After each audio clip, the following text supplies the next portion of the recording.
One day, a huge number of monsters began to land on Earth, and within a year they quickly flooded it, starting a battle of 9,000 races. Since then, planet Earth has become a battleground for a wide variety of creatures. At the beginning of the battle, there were people with superpowers but poor training. In the beginning of the battle, there were people with superpowers but poor training. Humanity at that point only had firearms and nuclear weapons. With the help of these weapons, people were able to erect 10 defensive lines to somehow repel the onslaught of unexpected guests. But in 10 years of battles, 2 of these defensive lines fell and the people had to retreat. The deplorable situation of the people after each battle only worsened, and the number of casualties became higher and higher. Statistics showed that the number of those who defensively went to the other world after the start of this battle in the Eastern Alliance alone exceeded 1 million. As time went on, there were fewer weapons, but the number of people with superpowers increased. So all the states turned to their people requesting support on the battlefield. In order to reclaim their lands and ensure a peaceful existence for the planet, mankind had to constantly increase the size of the army. So that more fighters could join the battle and foreigners 10 years from the beginning of the battle, the largest conscription for service was announced. At one gathering, people were honoring the heroes of this battle. One of them was Chen Guohai, a wielder of electric ability who was defeated by the Rotten Colossus. There were still many such fallen heroes such as Su Lei, who was only 22 years old and possessed a level 3 fire ability. The man who spoke at the meeting pointed to the list behind him and said that all of them had gone to the other world in just 1 month. It was a veteran mayor, and he said all these people were their friends, comrades, and family members. He said all these men were heroes of the state of China where the 9th line of defense fell a few months ago. The people listening to him wiped away tears, and he told them that if the creatures continued in the same vein, they would reach their town and they would have nothing left. He also said that the Eastern Alliance wants to recruit 1 million people with superpowers to fight back against all races. The mayor who held the meeting asked what the younger generation of Yecheng City would do. All the men present began to shout that they would stand up in defense of their families and their homeland. And throughout the hall among all those present, the call for everyone to join the army began to spread. People began to approach those who were signing up volunteers with the desire to sign up to send their enemies to the other side with their own hands. Young men crowded around and shouted that they needed to deal with the aliens and split them apart. Shaking their documents in the air, they took turns approaching the enlistment table, shouting that they too wanted to go to the front lines. The man sitting at the table stamped their documents and announced the lists of those called up, and then invited the next. Next, a young man came to the table, and the man took his documents and read that his name was Nan Ziying and he was 20 years old. He read that he was born in Yecheng City and his superpowers had not yet awakened. Then he asked if he wanted to join the army and go to the front lines. He was a student at the University of Technology, and the man clarified that he was a student and asked if he wanted to go to the front lines. Nan Ziying replied that he did not. Not expecting the young man's answer to be negative, the man looked at him in surprise. And Nan Ziying modestly lowered his head and said that he wanted to become a rear soldier. When people in the crowd heard this, they started asking each other why he didn't want to go to the front lines. They said that only children, women, and old people belonged in the rear and called Nan Ziying a coward. And the students who studied with him at the faculty were a disgrace. The man enlisting said he's a tough young man and needs them now, and asked if he'd forgotten what the critters do on a daily basis. Nan Ziying replied that he had never forgotten about it, but that was his choice. One of his acquaintances asked where that Nan Ziying was, who was willing to single-handedly save his classmates from the mutant beasts. Another said he didn't think he'd be willing to back down when every second counted. Then a voice came from among the crowd of men and urged them all to calm down. They fell silent and looked at the speaker in surprise. It was a veteran mayor who said that joining the military is not considered mandatory, and it all depends on personal desire and sense of responsibility. He told Nan Ziying that he could stay in the rear. Then he looked at his papers and added that he had good results and was sorry. The veteran mayor said that Nan Ziying could take the uniform and leave. Men in the crowd began to tell him to leave, and that because of men like him, humanity was on the verge of perdition. Someone said the front line was losing power and he wouldn't survive without them. Another man told him he didn't want to see him again, calling him a wimp. The next day, several helicopters could be seen in the sky above the city. They accompanied the columns of men leaving the battlefield. They chanted a verse from the ancient book of Shijing about the solidarity of soldiers. Soldiers went to the front lines leaving their families behind and shouting that victory would surely be theirs. All seeing them off, family and friends shouted after them that the defense of the fatherland is above all. A man was standing behind all the people hiding around the corner, watching what was going on. Suddenly, his cell phone rang in his pocket. This person was Nan Ziying. He took out his phone from his pocket and stared at the screen where there was a selection of breaking news. People in the chat room were angrily discussing that it was wrong that he decided not to go to the front lines, because if the defenses weakened, Yecheng would be one of the first to suffer. He read that they called him a coward, and heroes who go to the other side of the front lines don't deserve to be his countrymen. He thought they were right, and the men on the front lines were heroes. But this battle is like a battle of moths rushing to the flames. Nan Ziying believed that people who were amassing a multi-million-dollar army had so far underestimated the power of extraterrestrial races. He recalled his past life in which he too joined the army early and went to the front lines. Being among the military commanders, Nan Ziying became an accomplished strategist. He has devoted his life to the study of 5 talents, and if you develop them to the right level and form an army around him, it is possible to turn the tide of battle. But something happened that Nan Ziying couldn't expect happened. Humanity fell before he could develop these talents. And then fighting the strongest creature among 1,000 races, he went to the other world. He couldn't believe it after all, and wished he had been able to pump his talents a little sooner as it happened. Because if he did, he could protect all of humanity. Nan Ziying, sitting on the bench, remembered that he had been reborn. Perhaps it was his obsession that was to blame. Or perhaps it was his destiny. His talent tree was reborn with him intact. These were talents such as taming elemental beasts, Asura formations, and undead. Swiping these talents required a large amount of source stones and time. But when he reaches the maximum level, even if all 10 lines of defense fall and he is left alone, he will be able to resist all the creatures. He realized that if he went out into the battlefield now, he wouldn't be able to kill the right number of aliens. He would only be risking his life for nothing. In order to get as many source stones as possible, he decided to go to a testing ground where there are many aliens to pump talents. And after a short while, Nan Ziying was already near the Yicheng city-based testing ground to quickly obtain more source stones. People on the range unloading the car discussed that they did not think that this range, once created for training, could still be useful to them. Rolling up large containers for unloading bags, they reasoned that there were no children here anymore, and no one comes here to train. This is where they disposed of the creature. Nan Ziying entered the room and the system alerted him to confirm the start of the Level A trial. He confirmed the start of the test. He stood in the center of this room and the system alerted him that the Level A test had begun and that he needed to get ready. The bars began to rise. He remembered the words that the long night was coming and mankind had no turning back. Was he ready to become the shadow that would remain in the night? Monsters began to burst out of the cells and he kept thinking that he was ready to become the shadow that would remain in the night for the future of the entire race. Already surrounded by monsters, he asked himself if he was ready to save everyone even if they hated him. Closing his eyes, Nan Ziying prepared himself and exhaled tensely. Then he opened his eyes with full determination and said he was ready. Nan Ziying stood surrounded by various kinds of monsters and decided that he should start by taming the beast. He started fighting monsters, reasoning that most animals mutated and evolved after invading Earth due to spiritual energy. He recalled how in his past life on the front lines they had faced not only foreigners but beasts as well. For example, the tadpole he was fighting now had muscle memory. The weak point of this bird was the back of its head, which was where Nan Ziying struck his decisive blow. Nan Ziying activated his attribute mining mechanism, with which coping with a single-tailed bird could obtain a single source stone. The mechanism turned on and gave the information on the talent tree and reported the number of tamed beasts. So he added one mutant beast to the bank. He looked at the small scratch that the monster had left on him and thought that he could withstand such a wound. And deciding that if he could avoid serious injuries, he could deal with all the beasts in a short time, he rushed back into battle. The mutant monsters surrounding Nan Ziying started attacking him again.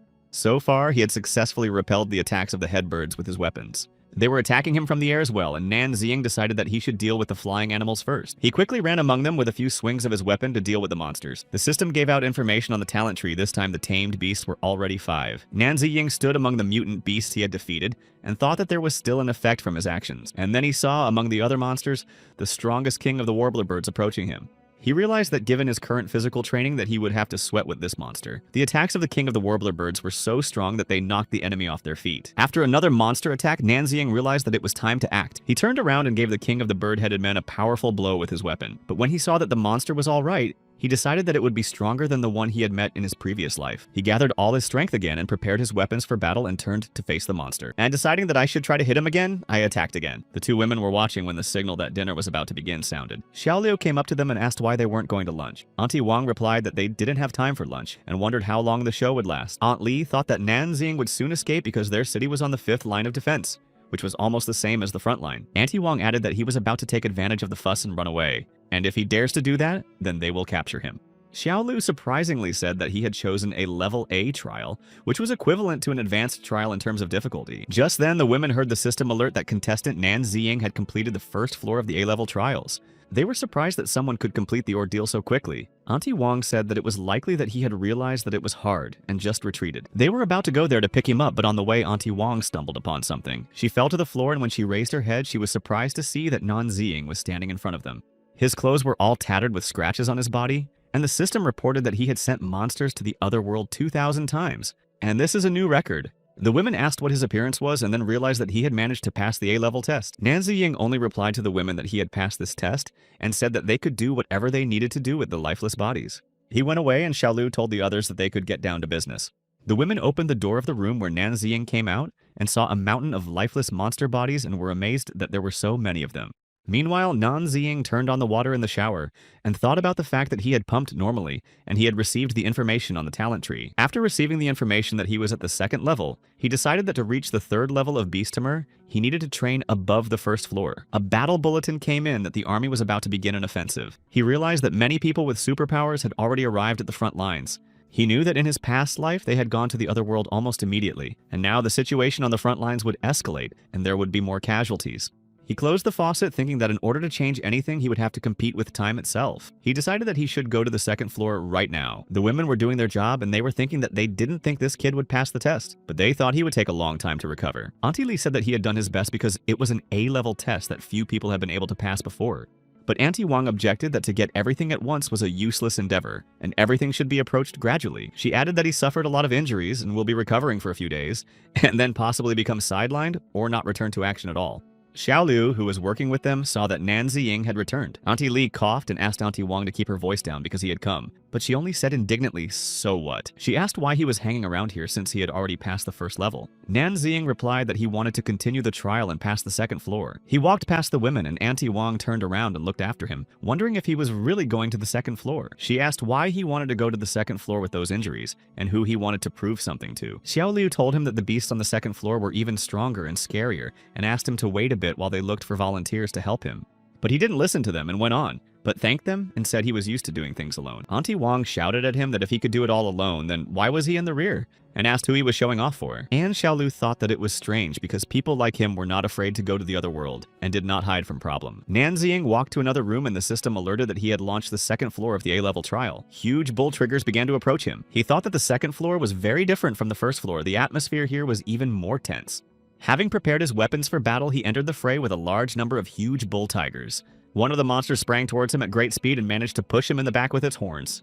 This blow was strong and Nan Ziying flew away for some distance and fell to the floor. After this powerful blow and fall, he was barely able to get to his feet, and he thought that he had no physical advantage over these mutants, and his injuries only made it worse. In that case, a direct attack wouldn't work, and the ferocious bull tigers looked at their opponent letting steam out of their nostrils. Seeing that they were not attacking but waiting, Nan Ziying realized that these things were provoking him. But he said he wasn't the type to attack without proper preparation, and his body was enveloped in red flames. Seeing this, several monsters rushed to attack the enemy, but Nan Ziying managed to dodge and prepared for an attack from behind the monsters. He jumped on one of the bull tigers and plunged his weapon into its back, defeating the monster. The other monsters seeing this stopped their attack looking at their opponent. Nan Ziying, realizing that second-level mutant beasts could be tamed, then he must do so to finish the floor and applied his superpowers. He decided to try out one of the 5 talents of beast taming on them. He ordered this ability to awaken and all the monsters were enveloped in red flames. They couldn't move. An energy circle formed around Nan Ziying and the monsters from the pressure emanating from him fell to the floor with a clatter. He looked at the monsters lying on the floor who couldn't even move and thought that this should calm them down. And so after finishing this level, he decided that it was time for him to pump up and in one move finish the third level. 3 days later, the monster bodies were still being worked on at the Yecheng City test site. It was hard and the women asked for help. While Auntie Lee asked the men to take the numerous bodies out somewhere, Nan Ziying tiredly sat near the wall with his head down and thought. In 3 days, he had killed over 10,000 beasts and was much more productive than when he was in the rear. And he can go into the wasteland now. Basically, even a person with the 5th level of beast taming could go there alone, and he had already reached the 6th level. Now, due to the threat of people with superpowers and firearms, the beasts were already ready to storm Yecheng City, and taming these beasts was a key part of Nan Ziying's plan to fight all creatures. A man approached him and asked if they would have to work overtime again today since they still had to get things ready for the front lines. Nan Ziying replied that they shouldn't stay since he was going to leave early today. Auntie Wang, who heard this conversation, told the man that he had had enough for a couple days and now he would become a slacker. The other man told her that although Nan Ziying had decided to stay in the rear, but with him, their work had advanced and he thought that this kid was very good. Auntie Wang replied that she wasn't talking to him and asked him to stay away from her and say this nonsense to others. He told her that she was talking nonsense and that she was watching Nan Ziying all day long, but she was not doing anything. This conversation was heard by Nan Ziying, who was leaving them. He was stopped by Xiao Lu and blushed and said that his progress in passing the tests was surprising. He shouldn't listen to anyone and should rest. He thanked her but said he had some other things to do. Xiao Liu was even more embarrassed and said that she wouldn't bother him anymore then. In the meantime, several cars had entered the city and one of the soldiers leaned out and told them not to block their way. He said their cars were carrying wounded people who needed emergency surgery. Nan Ziying had already gone outside and seeing the cars, he thought that there were very many wounded from their city's defensive position. And people on the street noticed that rockets appeared in the sky above them. Everyone watching raised their heads and actually saw rockets flying over their city. One of the women on the street said it looks like they have an advantage looking at the missiles, but Nanziying realized that this is no advantage at all, and the missiles are reporting that the front line is failing, and they are requesting reinforcement of the front line is about to fall. He pulled the mask over his face, readied his weapons, and set off, deciding that there was no time to waste. At that time, several army vehicles stopped near the town. One of the drivers was asked why he had stopped because it was dangerous. He got out of the car and said it was broken and he needed to check it out, and he regretted that the junk broke down at that exact time. The girl left in the cabin suggested to leave the car and come back for it in the afternoon, as there are many mutant wolves in this place. The man agreed with her. He went to the car to get his things, but suddenly saw a figure of a man running nearby. Nanziying ran past these cars, and the two girls sitting in one of them looked at him in surprise. One of the girls was wondering who would think of running around outside the city at night. Leaning out the window, she shouted to the fleeing Nanziying that there were huge mutant wolves and it was very dangerous. The other girl said that the number of wounded had increased and they were waiting for them. She said that this man should not be left here alone in danger. She objected that they were near a den of mutant wolves, and if they were attacked, the medical herb squad would no longer exist. Especially in 10 years of fighting, they had seen many such lunatics. The girl agreed with her and started the car to drive on. But no sooner had they moved than they heard a voice asking for help.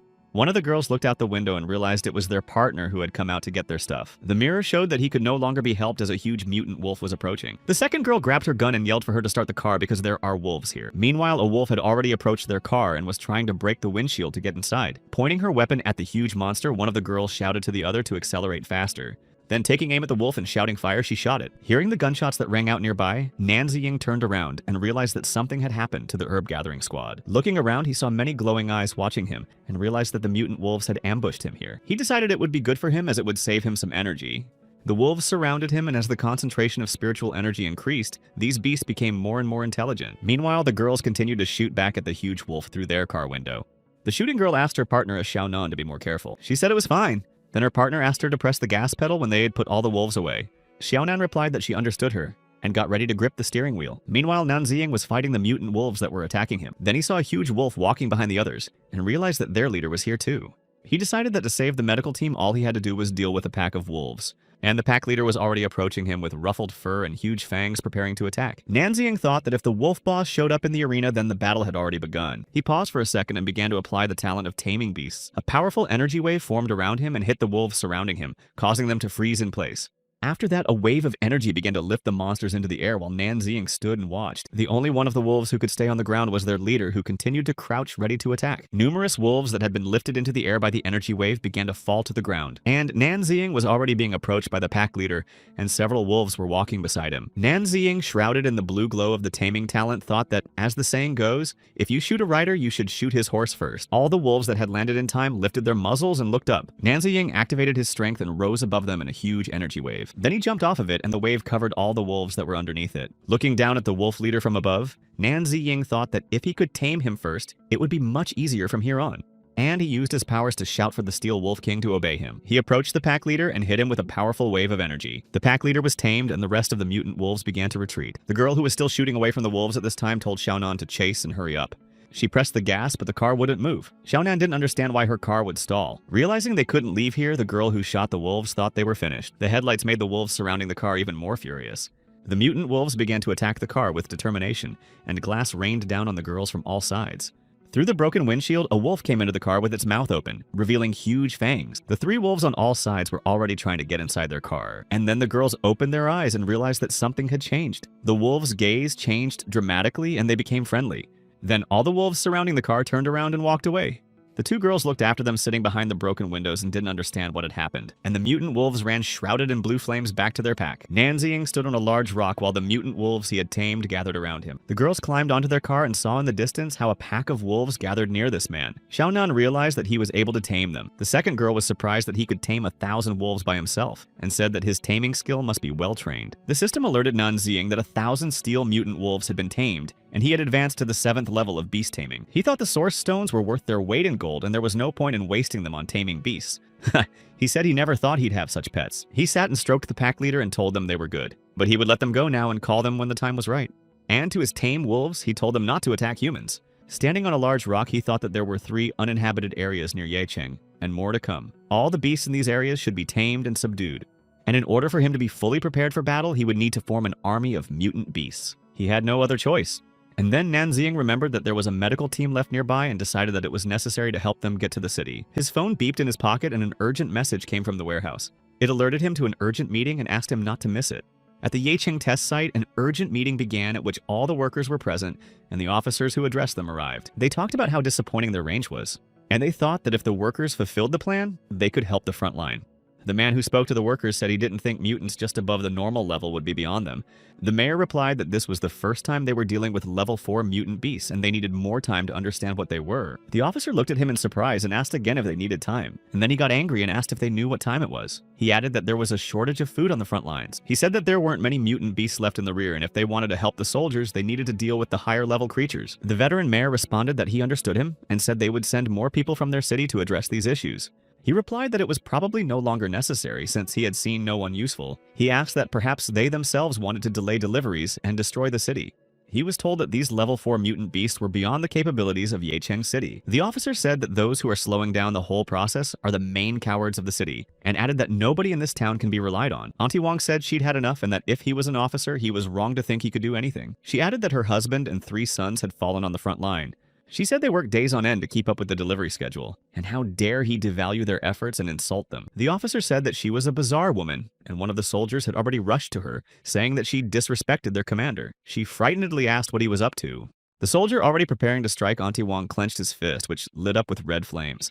But he did not have time to do so as Nan Ziying, who had suddenly appeared, was the first to punch him in the jaw. The soldier started to fall, his glasses even came off from the impact. His commander looked at him in surprise. Nan Ziying, who appeared just in time, turned to the officer and said that during conflicts, one should not swing one's fists. The workers were very happy that their comrade Nan Ziying had returned. And the veteran mayor thought that Nan Ziying might have forgotten him. And since he was able to take down a level 5 gifted person, he must have already awakened his power. The officer and Nan Ziying stood looking at each other. Finally, the officer asked who he was, and then pointing his weapon at him said that this was willfulness and he was wrong to rebel. Nan Ziying looked at him and was silent. He remembered this person. In his past life, he became a trader who made a fortune fighting and was eventually wanted by the world and sent to the other world. His name was Lin Yukai. He resold various army goods that were supplied from the rear to the front line and thus caused great losses to the country.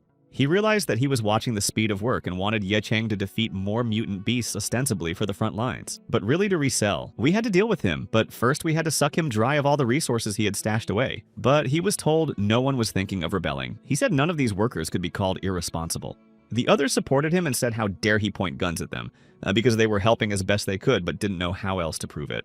The officer didn't expect this outcome. He thought they were all weak here, but they had a lot of willpower. And then he took another look at Nan Ziying and thought that he looked too familiar.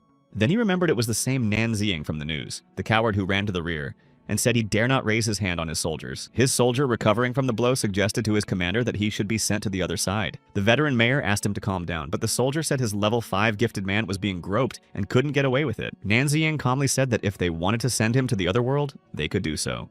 Xiao Liu and Auntie Wong heard these words and looked at him in surprise. He told the soldier he didn't care, but they should know that he had defeated tens of thousands of beasts here, and if he was gone, this place would bring no progress. Hearing his words, the veteran mayor was surprised to find that he was the one who had become the butcher of Yecheng, and Nan Ziying continued that mutant beasts could now inhabit people's souls, and no one in the testing grounds would be able to solve this problem. Lin Yukai thought that whether the deserter knew the mutant beasts so well since he had dealt with almost an entire army, and decided that judging by the reaction of those around him, he wasn't lying and he'd have to deal with it. In the end, the officer decided that if this guy was making such a claim, it would be good for him. He said that he would send 5,000 level 4 mutant beasts to the training ground, and if Nan Ziying could deal with them in a week, he wouldn't touch him. And he added that if he failed, his debt would become the debt of everyone here, and he said that everyone was free to go. The people present surrounded him and said they would definitely help him, but he told them not to worry and that he would manage on his own, as it would be hard for them to fight. Level 4 mutants had high defenses and could interfere with human minds. The attributes from them could be sold for a large sum. He understood that Lin Yutai still wanted to profit even now, but thanks to him, he would be able to pump up the Asura talent tree. First, he decided to get rid of all the mutant beasts, then improve his talents, and wipe out scum like Lin Yutai. The next day, 5,000 mutant beasts from the commander were delivered to the Yecheng City's training ground. The landfill staff had to check everything and sign off on the receipt of the shipment. The officer read out the order that Nan Ziying, a soldier of the logistics division of Yecheng City, must get rid of the 4th level mutant beasts. 1 week was given to complete this task, and Nan Ziying was under the command of Officer Lin Yukai according to the rules. He said that Nan Ziying was suspected of disobeying orders, inciting workers to riot and assaulting a senior officer. And if he disobeys the order, he will be sentenced to the ultimate punishment for disobedience, which is to be sent to the grave. The employees, hearing the officer's words, were very surprised and frightened by them. He asked if they had not agreed to those terms yesterday, or if they had already had time to change their minds. The officer said that in a week's time he would send Nan Ziying to the other world with his own hand, and the officer added lastly that he thought he'd enjoy it. Nan Ziying turned to him and said that there was too much chatter to convey a single order. The officer replied that he could talk before he went to the other side and said he could get to work and they could stay here. He prepared to carry out the order, and Xiaolu said that these beasts were different from low-level beasts and they would have to use smoke with chloroform. Another worker said they have a limited supply of these anesthetics and don't know if they'll have enough for the attack, so he asked him to be careful. They left and the officers discussed that these mutant beasts could attack a man's soul and how he was so confident or had trump cards. The senior officer said he had already tried to exert influence with his psychic powers, but he didn't respond. They have to wait for Nan Ziying to lose. But perhaps he will come out of there already mad and will not realize that soon he will go to the other world. He thought their boss was stingy because he didn't think he deserved everything he got, and hoping for a deserter is a waste of time. A purple glow appeared around him and he said that when he sent Nan Ziying to the other world, everything here would go to him. He told the subordinate that his superior had sent him to monitor the situation and then report back to him. He replied that he would report everything that happened here. Meanwhile, Nan Ziying was in the midst of the monsters and thought that there was a reason why they were categorized as level 4, because he felt that they were pressing him mentally. At one point, a huge skull appeared in front of him and he thought it was not bad. It turns out they can cause very vivid illusions. Just then, that skull turned into a huge monster that started attacking Nan Ziying. He dodged it, but another monster appeared ready to attack, but he managed to hit it with his weapon. Fighting the monster, he repeated to himself not to forget that it was only an illusion. After defeating one of the monsters, he said that the sooner they stopped messing with his mind, the sooner they would become targets for him, and that it would need evil energy to pump up the talent tree, so they better show all they can do. Something stirred behind him and he turned around, thinking it was better. Behind him was a monster suggesting to him that he was too tense and needed to let things go. He said that people should learn to relax and take things easy. Nan Ziying thought about these words. The monster said to think about what it all cost and remember all those who went to the other world. And Nan Ziying began to remember his father. He kept insinuating that he couldn't take revenge on all these races. He could not protect all humans and humanity had no chance of salvation. At this, Nan Ziying focused and said that it was time for him to shut up already. Having activated the power of talent, he said that he would avenge everyone at any cost, and the fate of people depends only on themselves. But the voice kept talking about how he could deal with all this bad energy, and if he didn't want to become possessed, he had to surrender. Nan Ziying said that once he activated the Asura talent, his physical and mental strength would begin to increase exponentially, and all that energy would only help him pump up. He told the monster to humble himself and become his power, and then called the Asura's talent to awaken. The tree's energy activated and the Asura's talent began to awaken within him.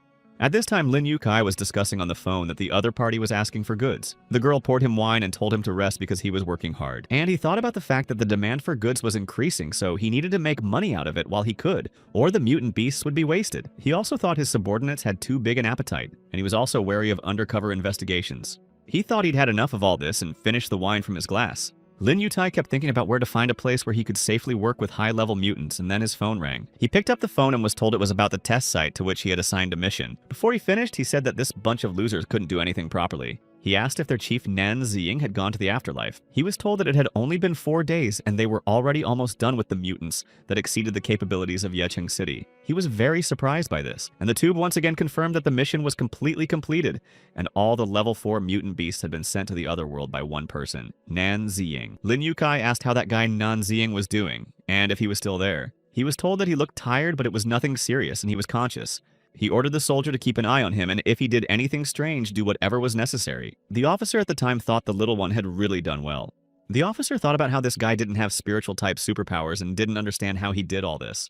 And Nan Ziying watched the system alert and thought that he had become stronger both physically and spiritually. He had already learned the first skill of the Asura talent. While he was resting, he thought about the fact that being able to penetrate deep into the wasteland and fight high-level mutants there would obviously speed up the whole process. Auntie Wang said that little Nan had raised their reputation, or else Yecheng would still be looked down upon by some people. She said they couldn't handle it on their own, so they were using them and being very arrogant about it. The officer who heard all this was getting angry. Nan Ziying thought that he had almost forgotten about these people. Someone would be very unhappy that he had accomplished this mission. The officer turned away and thought that these people who robbed him of his money still dared to scold him. He decided to check Nan Ziying again, because there was something wrong with him. But he was stopped by a soldier until the boss wanted them to. But the officer said no bullshit and he'd figure it out for himself. And then he'd personally report it to the boss. And the officer began to use his superpowers against Nan Ziying, who was still recovering. But he realized it was his doing because he had spiritual powers, and he thought his attempt to attack his mind was a big mistake. And deciding that this was the perfect opportunity to try out his skills without getting up from his seat, he began to activate his abilities. The officer found himself in an empty and dark space, thought that he had to penetrate Nan Ziying's mind, and didn't understand what was happening to him. He thought that after penetrating his mind, he should have seen the young man's true thoughts. but for some reason he saw nothing but darkness. And then tongues of bright red flame began to appear around the officer, and it startled him. Among them, he saw a spiritual entity merged with the energy of a demon. He realized that Nanxing also had spiritual powers, but he didn't understand what level he was at. He said that he had already tested him. He asked how he could achieve such powers so quickly and who he even was. Nanxing replied that it didn't matter who he was and asked the officer if he was the one trying to get into his mind. He used demonic energy against him, and the officer screamed that it was very strong and it was an incredible level and started begging for mercy. But he replied that it was time to teach him a lesson and applied more of that energy in front of everyone present. The result of this exposure was that the officer went crazy. He began to say that he was in charge and everything belonged to him, including all the money. The soldier looked at him with astonishment, and the officer ran around repeating that Lin Yukai was a jerk and he was the real boss here. The women wondered what could have happened to him and reasoned that it was hard to be a boss. Auntie Wong hoped it wasn't because of her words, and the officer kept running around saying that anyone who touched his money would go to the afterlife. The soldier realized that he had been exposed to the remaining spiritual energy gone mad, and figured if he kept it up, it would hurt their boss's reputation. And he swung around and hit the officer with all his might so that he went down. The range workers looked on in amazement and horror at what had happened to the officer, and the soldier apologized to them for the inconvenience, explaining that he could have caused them harm, and so he had to eliminate him. He walked over to Nanxing and looked at him, thinking that he had lost consciousness, and it looked like his spiritual state had indeed been disturbed. And then he figured that maybe this guy wasn't useful to the boss anymore and should be reported. He turned around and headed out, saying that someone should take care of Nanxing. He told the others to work more vigorously. Nanxing smiled, and the system notified that his Asura level had reached the 6th level. After being unconscious for a while, he finally opened his eyes. The range workers gathered around him, happy that he was finally awake. He sat down in bed and asked how long he had been sleeping. Xiao Lu replied that he had slept for more than 2 days. Auntie Wang told everyone that now that he's awake, everyone should get to work, because if they don't hurry up, they won't make it in time. Nanxing asked her if Lin Yutai had sent more mutant beasts to them. She replied that half of their people had been sent to other training grounds. He realized that apparently the 9th line of defense had already been completely defeated, and humanity had retreated to the 8th line. Auntie Wang said that the battles were very brutal, and their army is clearly not worthy opponents for high-level mutants. She said that a nearly level 7 Thunder Strongman had lost an arm in battle but was still alive, and regretfully added that the Fire Giant with level 6 had fallen for his homeland, becoming another heroic sacrifice. Nanxing thought about the fact that he knew that these heroes would fall but didn't think it would be so soon. It happened much faster than in his previous life. And about the clash of officers, Auntie Wang said that it was decided that one of them had been influenced by monsters, and it was not the fault of the range. She continued saying that it wasn't that important compared to what she was going to tell him. Nanxing asked Auntie Wang in surprise what else could have happened. She called out to Xiao Lu, and together with her, several other workers came in ready to tell him the news. Xiao Lu said that all the workers unanimously elected him as the head of the firing range in the Yeqing branch of the court tower. She showed the document of his appointment, which greatly surprised Nanxing. Auntie Wang said that here he was getting universal recognition, and that she had scolded him a lot, but now he would have to put up with her. And she added that he was no longer Little Nan, but Boss Nan, and one of the workers called him Boss and suggested that they work well together. Xiao Lu told him that the leadership tasks had become more difficult. There are fewer workers at their firing range, but they have to produce more ammunition than before. Workers without sleep and food and water wouldn't last long, and she was worried about how many might be left in a month, so she anxiously asked her new boss what they should do. Nanxing realized that the only one who could put in more effort was him. All of his talents together would be quite capable of doubling his efficiency. And after they exhausted all the resources with his new position, dealing with Lin Yutyan would be much easier. Xiao Lu, thinking that he couldn't help, turned around and walked towards the exit, and said that it was an impossible task for them. He replied that he had already found a solution. She turned around and looked questioningly at Nanxing along with the other 2 workers. He started to get out of bed, but Xiao Lu said that even though they needed to work harder, his body hadn't fully recovered yet. He won't be able to do it like before. But he stood up anyway and asked them not to worry about his health, and said he had the power to solve their problem. The workers said they had faith in the new boss. They enthusiastically shouted that they should start working. But at that moment, behind them in the corridor, Nanxing saw a figure flashing past. He thought that such speed couldn't be that of an ordinary worker. Nanxing immediately jumped out into the corridor thinking who it could be, but he didn't see anyone there. And thinking where this man might go, he went outside looking around. And then someone behind him pointed a gun at him and said that since he went after him, he was a brave man. It turned out to be a girl, and she told him to stand still and she would ask him questions that he should answer. She asked what was the quantity of the next batch of goods for the order he had taken from Lin Yukai, and would they deliver it themselves or did he have to do it? He replied that she should ask Lin Yukai himself and his gang about it. The girl asked him if he wasn't part of his gang and told him to tell the truth. Realizing that she was distracted, Nanxing decided that it was time to use his abilities. He began to use the Asura talent, and the girl standing behind him clearly wasn't expecting it. Trying to stop him, she shot Nanxing with her weapon. The bullet hit him in the arm but did no damage, and he asked the girl who told her he was his accomplice and who she thought he was. But she only asked if that wasn't the case, then why was he helping Lin Yukai? He replied that he wasn't helping him at all, but was just doing the task he had been assigned in Yecheng. He added that even if he was a traitor, he was still an officer and their superior and had no choice. The girl said he knew a lot about his dirty deeds. She said that in that case, they could team up and deal with Lin Yutai together. She introduced herself as Zhang Yuan from the intelligence squad. Nanziying pondered her words for a while and then said that he was refusing. She thought that with those words, he had decided to be at one with him and asked him about it. But he answered her that it wasn't true and he would deal with Lin Yukai, but not now and not with her. And he added that she didn't even think about the consequences. The girl asked what he meant by that.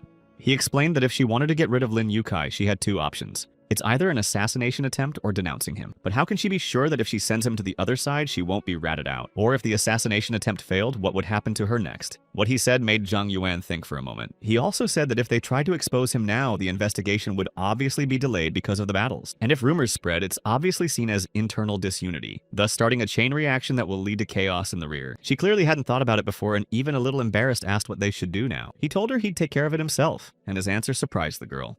She told him to slow down because she knew he was just a deserter, and asked what he could do if even she couldn't handle it. He began to activate his abilities and asked if she would risk a fight with him, and what her chances of defeating him were now. Seeing his abilities, she thought he was right and his reaction was too aggressive. And then Zhang Yuan guessed that he had superpowers that he was constantly enhancing. Stopping the demonstration of his powers, he said they've said all they can and should say to each other. And he's sure she understands the situation. And Nanziying added that he would deal with Lin Yutian on his own. She said that if he asked for it, she'd give it to him, but he should know that he has no right to make a mistake. That was their deal, and he promised to keep his word. But he said that when he was done with him, he'd need help getting new mutant beasts. Zhang Yuan asked why he needed more, since, with his current strength, he definitely couldn't be called a weakling, even on the actual battlefield. She said he's always pumping up his powers, but he's hiding, and asked if he was going to hurt people and whose side he was really on. He replied that she needn't worry and he was on the side of the humans, and if they were going to exercise all the mutant beasts, he wasn't strong enough yet. He turned around and said goodbye, and that was the end of it. Looking at him, Zhang Yuan thought that he was suspicious, but his eyes showed that he was not lying, so she decided to trust him. A couple of days after this conversation, the employees of the training ground were discussing that Mr. Nan had once again performed the mission brilliantly. They hoped he would continue to do so. Xiao Liu discussed with Auntie Wong that last time the mutants were level 4, and now they were level 5, and it was getting more and more difficult each time. Xiao Liu told Nanziying that when he defeated the 4th level monsters, he was covered in wounds. He replied that it was fine and he could handle it. Present at the training ground at this time, Lin Yutai was glad that Chief Nan was really cool. He thought this guy was smart enough not to charge for it, and the thugs in the recon squad have been quiet lately. Plus, he was happy that the fighting was going badly and the orders for supplies had multiplied, which meant he'd be even richer. Placing a hand on Nanziying's shoulder, he told him to keep working, and if he needed anything, he could just ask. And Nanziying commanded all the workers to go to their places and get to work. Work continued at the firing range. The batches of mutant beasts were distributed to the floors. Level 5 mutant beasts were sent to the 2nd floor. Lin Yukai said that the working atmosphere at the training ground gave him confidence, and saying that he would not interfere because Nanziying was busy, he said goodbye. He headed towards the exit, and Nanziying thought that all the riches he was hiding were just food for his strength, and having already entered the room where the next batch of mutants was waiting for him, he activated the weapon of evil. His entire body began to glow with a bright red light. Meanwhile, he was already surrounded by huge mutant beasts. Nanziying rushed forward with his weapon at the ready to attack the huge monsters with burning eyes. As he defeated the mutant beasts, the system notified him of the increase in the Asura's current level and the number of monsters defeated. Meanwhile, the 8th line of defense fell after 4 hours of fierce battle. 50,000 people with superpowers went to the other side. And Nanziying had already mastered the Fury weapon and Asura Berserk, which he had successfully used against top-level mutant beasts. Later, the 8th line of defense of the Northern Glacier cracked as well. 10 extraterrestrial races broke through, and 60 warships fell in battle. Meanwhile, Nanziying had learned how to use the Dragon Weapon and Asura Dragon Slayer. On March 24th, the 8th defense line of the Southern Glacier was attacked by a race of mutant steel wolves. By then, Nanziying had already mastered the Asura Demon Slayer and Devil Weapon. Increasingly filled with the power of the talent tree, Nanziying strived to defeat every mutant beast. The mutant wolves were already closing in on him when he activated the Ferocious Demon and Recovery Asura, and then he resorted to the maximum level Asura and activated the Hell on Earth mode. It stood engulfed in bright red flames, and even the mutant wolves still didn't dare to get close. They stood at a distance from him, viciously grinning, waiting for the right moment to attack. Nanziying told the mutant beasts that it was time to try his power on them. He used his superpowers, and the mutant wolves scattered defeated in different directions. When he saw them defeated, he thought that's how powerful it is at max level. And compared to the previous ones, the difference is unreal. The battle was over, and Nanziying activated his normal Asura mode. Standing in the middle of the wasteland, he thought that all the source stones he had earned over the days were now useless. The workers at the training ground were listening to the news that the Eastern Union was once again announcing mobilization. The draft age had been lowered to 16. Nanzing thought that they were moving too fast towards defeat, and his alone was not enough. He had to think of something urgently. Auntie Wang was surprised that he finished so quickly. Lin Yukai came up to them and said that his efficiency was as good as ever. He told him he was very pleased, and asked him what he wanted as a reward, such as a new position. Nanzing looked at him and said that he wanted his position. Lin Yukai was surprised and asked what he meant. He replied that he wanted to say that it was in Lin Yukai's power to help him chase away the steel wolves from the southern glacier, and that he wanted to defeat them faster. The officer liked Mr. Nan's fervor and said it was bold and fierce, and he loved it. Then Nanzing bowed to him and thanked him, which surprised Lin Yukyu very much, and he thought one wrong move on his part and he'd send him to the afterlife. After all, as long as people are defeated on the front lines, people like Lin Yutai are sitting in the rear and don't deserve to live. Later, while on the southern glacier, he thought that with the awakening of the superpowers of humans, the process of all races to eliminate them would soon be set in motion. He realized he had to be more careful now. He ordered the mutant wolves he had tamed to bring their kin to him. It was the night of the full moon, and the mutant wolves howled loudly to summon their kin. Their howls were heard, and many red wolf eyes appeared in the neighborhood. The system informed him that he needed to tame 270,000 beasts for the next level. He thought that these requirements had increased significantly. Meanwhile, several army vehicles were approaching the place where he was. The driver informed Lin Yukae that there were about 2,000 mutant wolves detected ahead within the range of the spatial teleportation. He said that was fine and to teleport them to the nano camera right away, in time to get home and do a few more things. But the one on the street, Lin Yutai heard some noise and didn't understand what it could be. The driver looked out the window to see what was going on and looked around. He saw a huge pack of mutant wolves approaching them and reported it to the boss. Lin Yukai looked out the window and shouted that no one had warned him about this, and said to activate the teleporter that would take him to a safe place. The driver replied that teleporting was impossible in this case, and the only way out was to go straight ahead. Then maybe they could scatter the monsters. Lin Yutai told him to go faster then, and the cars moved on their way. Watching them from afar, Nanzing thought that everything was going according to his plan. The full moon was to his advantage, and he was going to send them both to the other world. He used the taming talent by activating it to its maximum, and the pack of mutant wolves he had tamed chased after the army vehicles, one of which contained Lin Yutai. Meanwhile, the system notified Nanzing that he was at the 7th level of Beast Tamer, and the number of tamed wolves had become 101,000. Then the wolves chasing the cars stopped, and the soldiers thought this might mean there was a tamer ahead. Lin Yutai looked out the window and seeing that the wolves were chasing them more, shouted that this was great. His driver said he'd never heard of such a strong tamer in Yecheng, and he thought maybe he was a loner and could be of use to him. Suddenly, Nanzing appeared in front of their vehicles and told the steel wolves to do his bidding. Enraged mutant wolves with red eyes grinning were ready to rush in to attack. Nanzing ordered that this convoy be dealt with and dealt with each of them. The driver told his boss that it looked like the tamer was having trouble dealing with the wolves as they started coming right at them. Looking at the approaching mutant wolves, Lin Yutai gave the order to open fire on them. The soldiers climbed out the hatches of the vehicles and opened fire on the pack of wolves that surrounded them. But the mutant wolves remained unharmed and jumped on the cars, breaking the windows, and attacked the soldiers. Lin Yutai climbed over to the driver's seat, but he shouted to him that it was dangerous there. But without listening, he ordered them to quickly send them to safety using a teleporter. One of the huge wolves, meanwhile, had overturned the car they were in. Lin Yutai and his driver climbed out of the overturned car and found themselves one-on-one with a pack of mutant wolves. Huge mutants with their mouths open already approached them, ready to attack. Then Lin Yutian's driver, who possessed the power of a level 5 superhuman, told the wolves that they would see her now, and he activated his ability to teleport into the nano camera. Lin Yutai hurried him up when he saw that the mutant wolves had gotten quite close to them. His driver said it wouldn't work and the nano camera doesn't work at this distance, and tried to activate the teleportation fortress of the ancient city. They teleported away, and then a man appeared behind them, saying that he had been waiting for them and thought they would make it faster. Lin Yutai and his driver turned around in surprise and looked at him. This person turned out to be Nanzing, which further surprised the two of them. Not believing his eyes, Lin Yutai asked him if he was the tamer and was going to send him to the other world. Nanzing replied to him completely seriously that this was exactly the case. Lin Yutai started shouting that if he even touched him with a finger, his entire family would go to the other world in agony. He replied that it was possible, but he wouldn't give him such a chance. He pushed the driver away and rushed towards Lin Yukai. Nanzing grabbed him by the throat, but he asked for help from his driver, whom he called Fang Meng. He began to activate the teleport power, saying it would teleport him back and save him.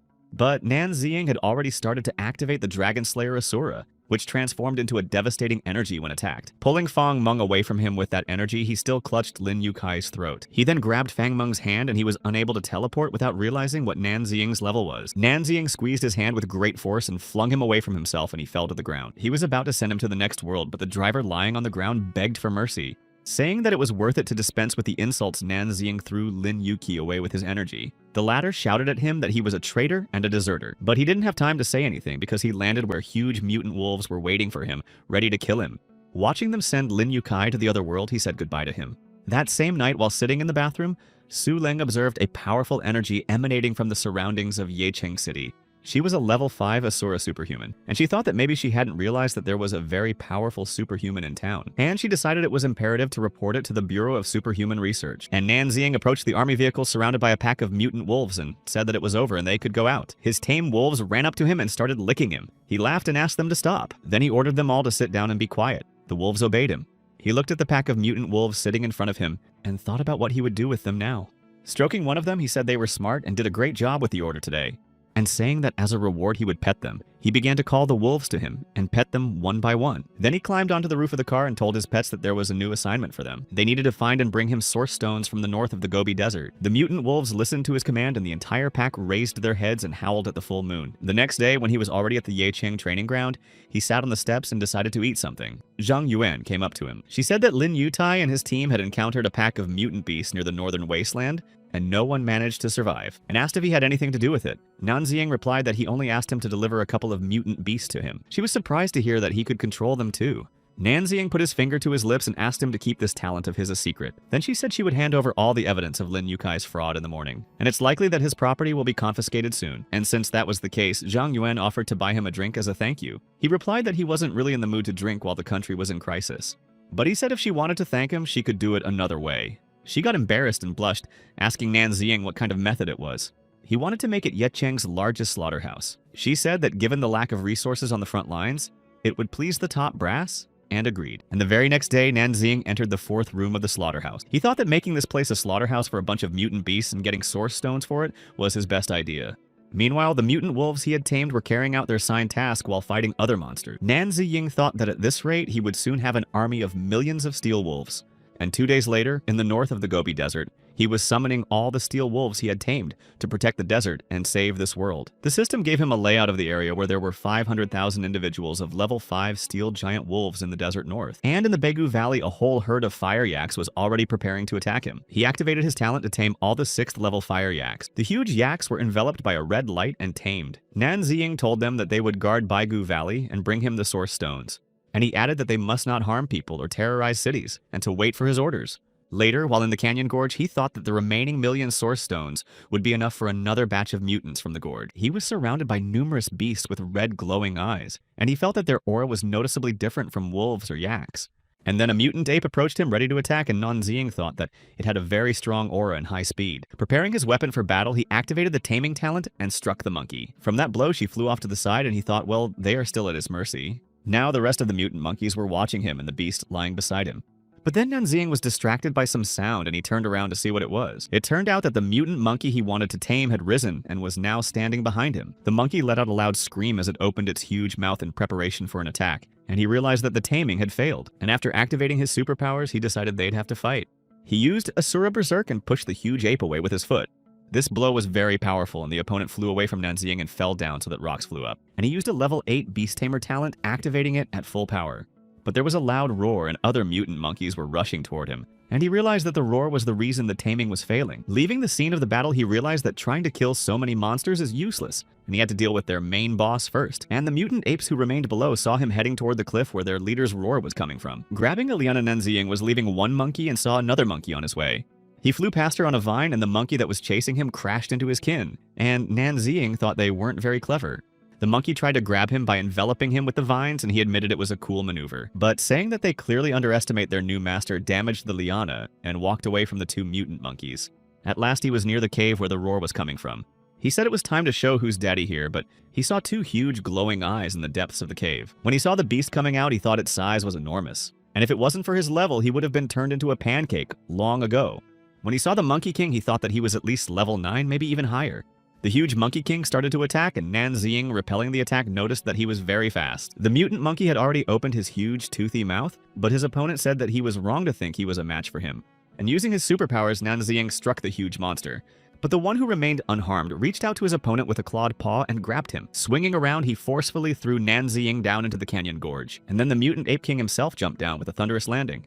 Rising from the ground surrounded by monsters, Nanxing decided that there was nothing more to be trifled with and activated the Asura in Hell on Earth mode. Throwing off the cloak that was in his way, he turned his talent to maximum power. Meanwhile, on the roof of a superpower and paranormal research agency, two girls were observing through a telescope.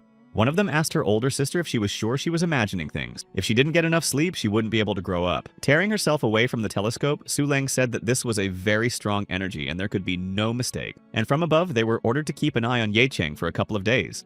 And then she got mad and said they were the same age and why was she the oldest? And added that if she's short, she doesn't have to build a baby. The second girl snickered and said she should see her two Everests and let her be thankful she didn't call her auntie.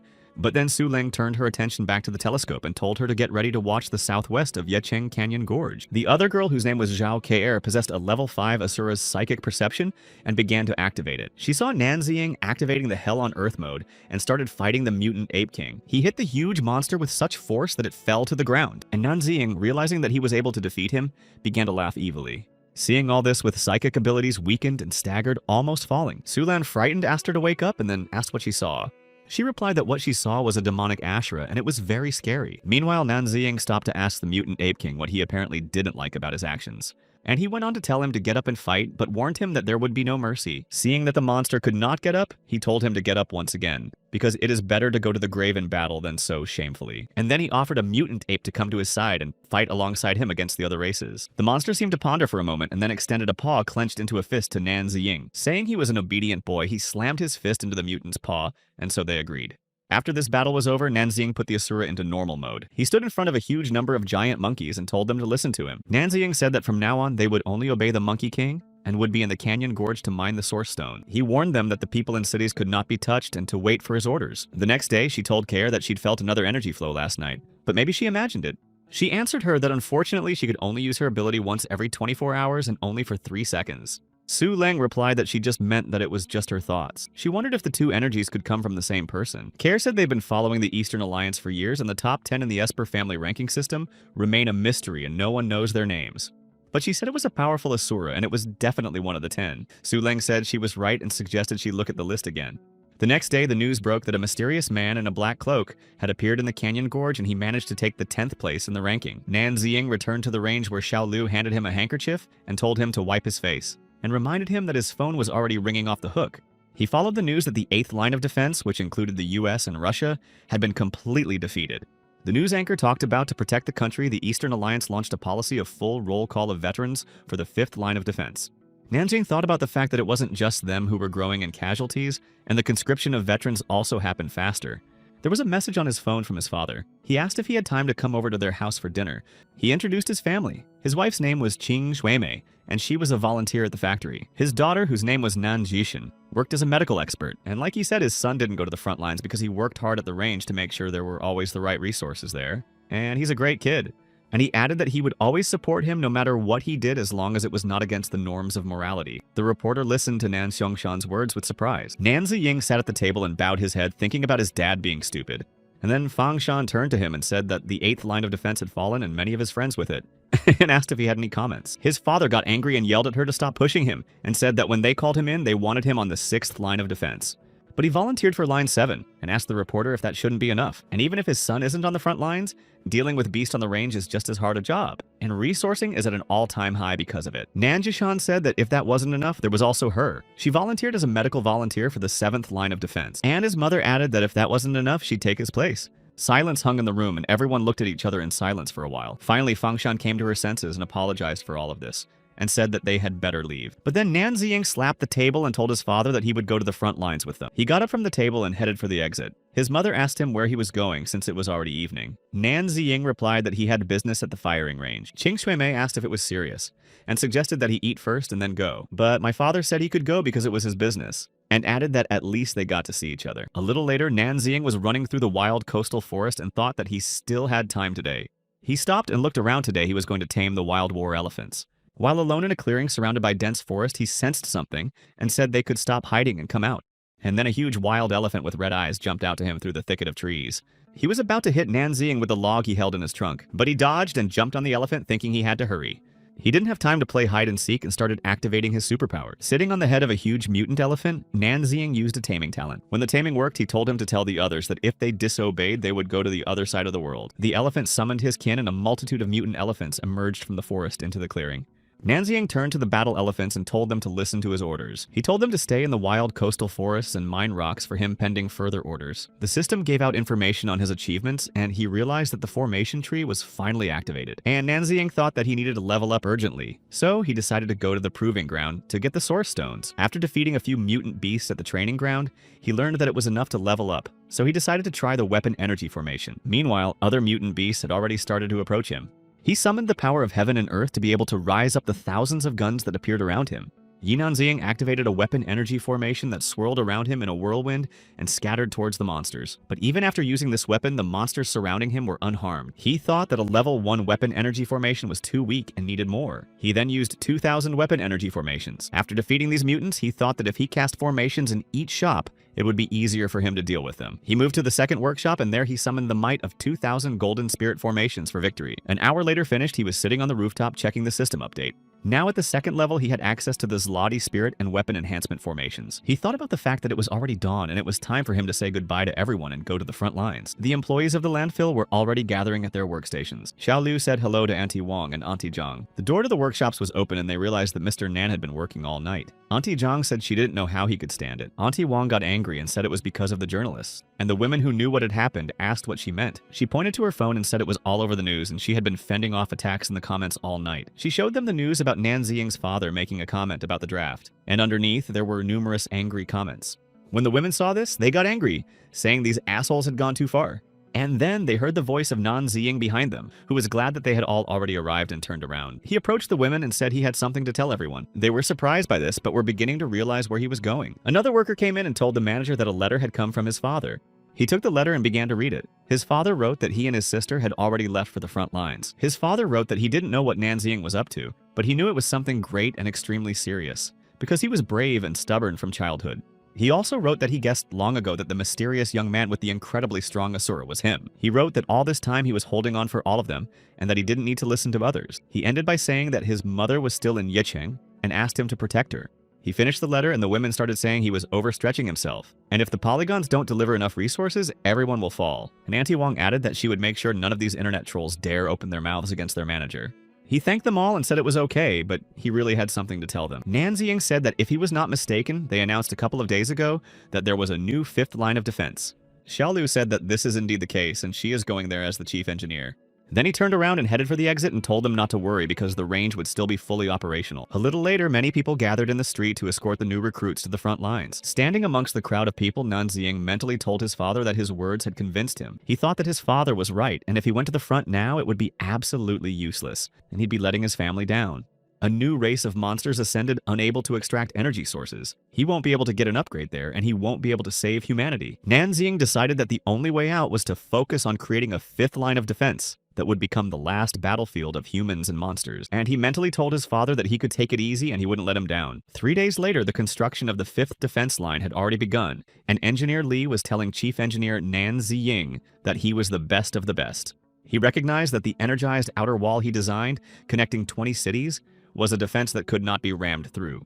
Nanziying said it was all thanks to Engineer Li and his team, but this wall is just a barrier that can't keep the monsters out for long. Later, standing on the wasteland between Yicheng and the 5th line, he thought that the real strength was the formations that required a huge amount of source stones. And thinking that this was the perfect place to cast the formation, he summoned the powers of heaven and earth and the energy of the sun. He summoned 50,000 fire formations creating 1 kilometer of reinforcement, and then addressed the forces of creation and destruction with the merging of the light of the sun and the moon. He also summoned 50,000 weapon energy formations per kilometer of reinforcement, and then another 50,000 fire formations per kilometer. And so he continued to summon formations for a while, creating reinforcements with them.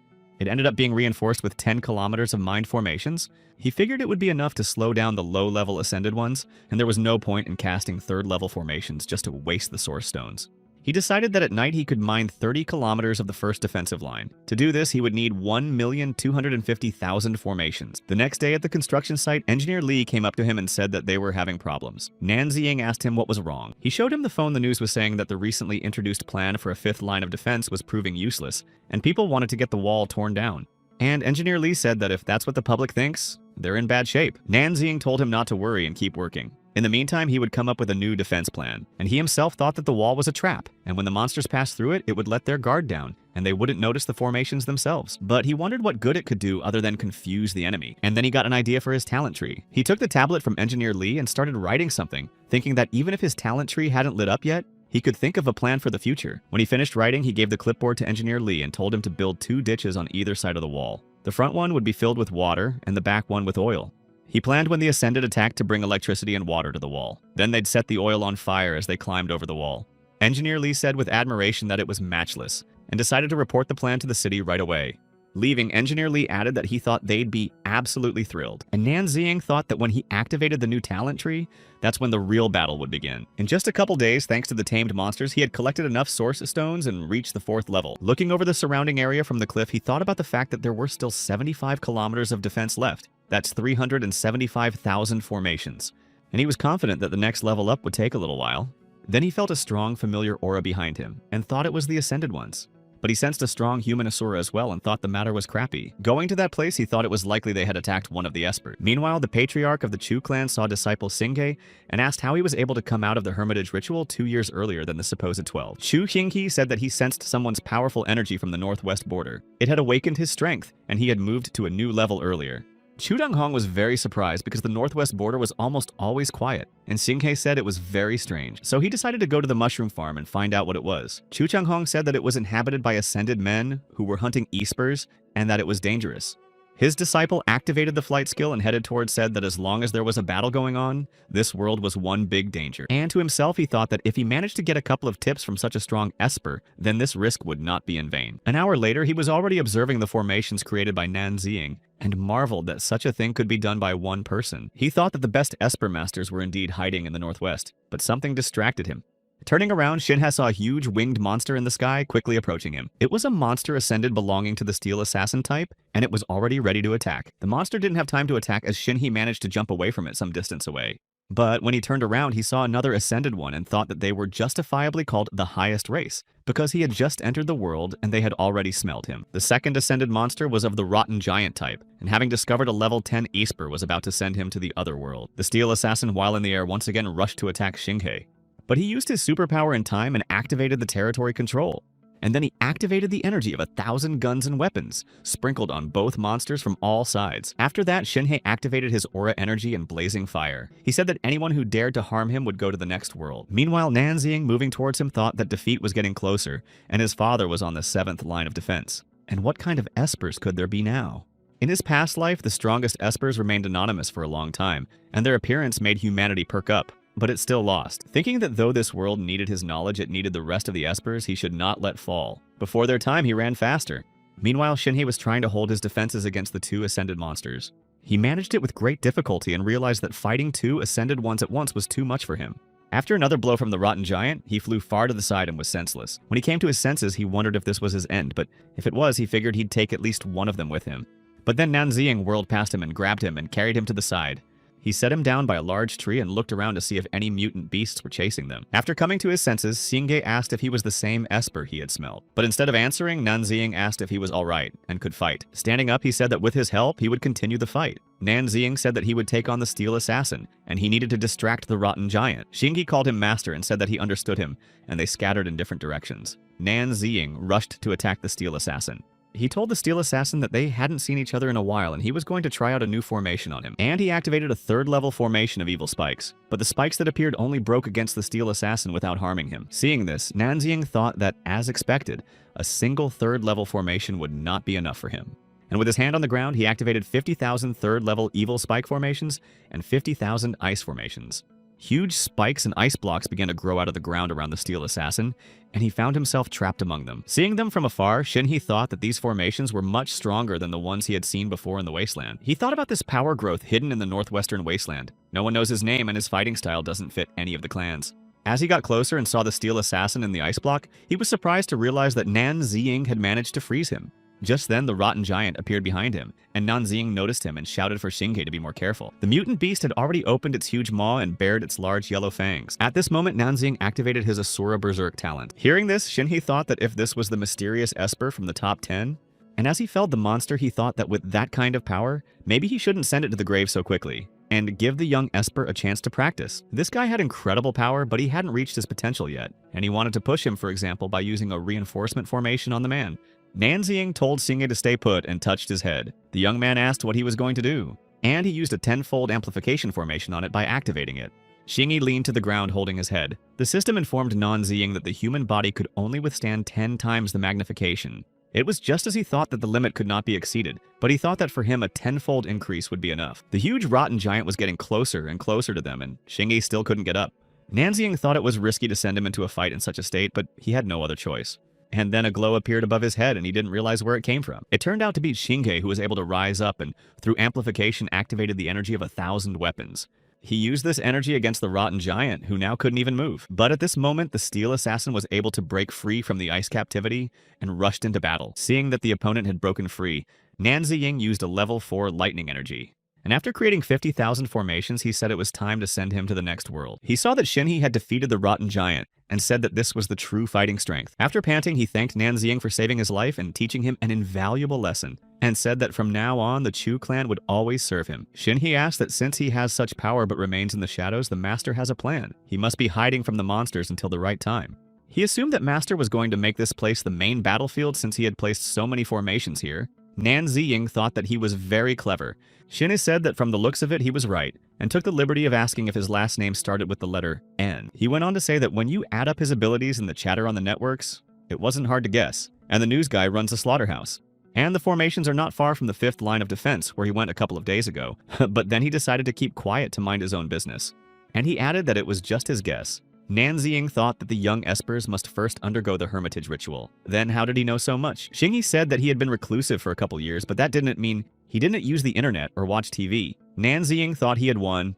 The young Esper stated that he wanted to go to the 7th line of defense, since it was his personal desire and so he could buy time for Nanziying's plan. And he thought about the fact that there are still some very smart people in this world. And he told him he'd think about it, but the 7th line was more dangerous and he needed him alive. And that included carrying out his plan. He also said that maybe Xingye would see some people on the 7th line, but he stopped his speech and said that he would definitely survive and protect them. Nanziying asked to take him to their clan so he could make a couple more reinforcements for him before he went to the front lines. On the way, Xingye said that he had a younger sister with teleportation abilities. With his help, she could become very capable. The news reported that the Chu clan's young genius had risen to a new level. People on the streets were discussing that he had flown to the front lines on his own. Xingye brought his younger sister to the Yecheng range and told Nanziying that she would definitely help. He thought that he had expected her to be not so young. His little sister's name was Chu Tian, and Nanziying asked the young man if he understood correctly that he was now her babysitter. The women on the sidelines were discussing what they had read about the young Esper. One said that at least he was talented, and Nanziying was a useless nothing. Shudan took out a lollipop from her mouth, and with a snap of her fingers, she was able to teleport the two women. After that, screams started coming from downstairs, asking for help for the two women who had fallen into the sewer. Nanziying realized that this was the same Chutian who was ranked 12th in the ranking of Espers and her ability to control space. He told her he was honored, and he thought that with her ability he could control every range on the 5th line, and decided that there was no point in hiding his undead summoning ability anymore. And soon his 4th undead summoning ability was unlocked. He later told his plan to Zhang Yuan, who had no idea how he would be able to fight on the front lines and monitor 20 ranges at the same time. He replied that he had arranged everything but asked her to make sure he was given permission to do so. She thought that in the current situation at the front, it was not a problem. Nanziying thanked her for her help and said that he had to go and headed away. Looking after him, she felt that his strength had increased and he was not afraid to go to the other side. But she didn't understand why he had stayed in the rear.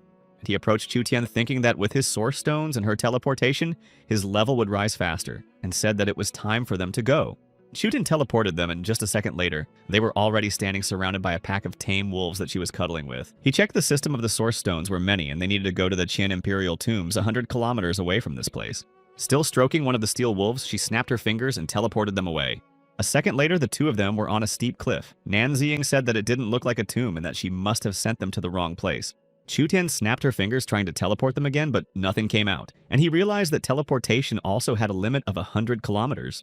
After a few tries, she succeeded, and Nanziying ended up in the Qin Emperor's tomb, but he wanted her to take them to a safe place. But when he looked around, he realized he was alone and thought she was even more savvy than her brother. Nanziying began to activate his superpowers and summoned the uncleanness. Standing in the center of the energy circle, he called upon the spirit of the great Qin dynasty to rise. He succeeded and saw the spirit of Emperor Yingzheng appear in front of him, asking who dared to disturb his peace. He felt the strongest aura emanating from the greatest of emperors and didn't know if he could reach him. Nanziying appealed to him, saying that without help the world would fall, and asked him to honor them and help them with his strength and army. He said he was an insolent young man, and added that if he wanted his fighters, he had to fight him and prove himself worthy. With that, the Emperor prepared to attack. His opponent replied that he then apologized in advance and activated Asura mode. Yingjing said that he had defeated 6 kingdoms and seen hundreds of the greatest battles, so his showmanship couldn't surprise him. Nanziying replied that he was much stronger than he thought and would be able to prove it in battle. The Emperor said that he was too arrogant. Using the Asura, the dragon victor Nanziying rushed to attack the enemy, but the Emperor remained unharmed. Yingjing said he was wrong to call it a dragon conqueror and said he would show what it was. And with the Emperor's strength, he summoned a huge green dragon.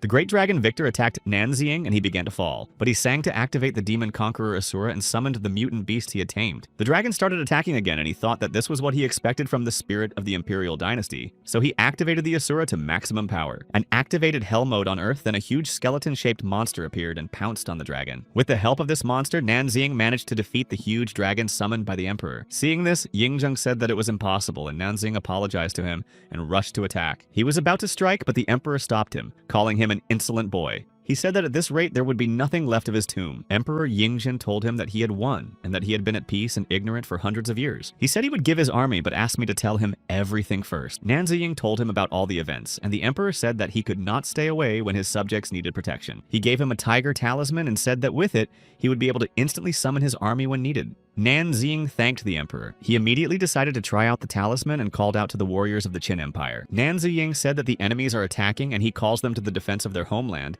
and ordered them to rise up. The undead summoning ability activated and 10 million fighters appeared before them. At this point, Nanziying's spell tree was completely unlocked, and the forbidden spells of the first level were now available to him. He sensed the steel assassins nearby who were attacking 2 espers in different places and said he couldn't handle them alone. Then the Emperor called his fighters Wang Jian and Meng Tian, and when they appeared, he said that they must drive the foreigners off their land. Nanziying suggested that he lead them to the east while he would go to the west, and asked Chu Tian to teleport. Meanwhile, 20 kilometers east of the Qin Empire tombs, one of the espers was fighting with the Exalted without understanding what was going on here. This was the Su clan's esper ghost clan master Su Changke, and he just wanted to check things out, and it had already caused a wild surge of energy.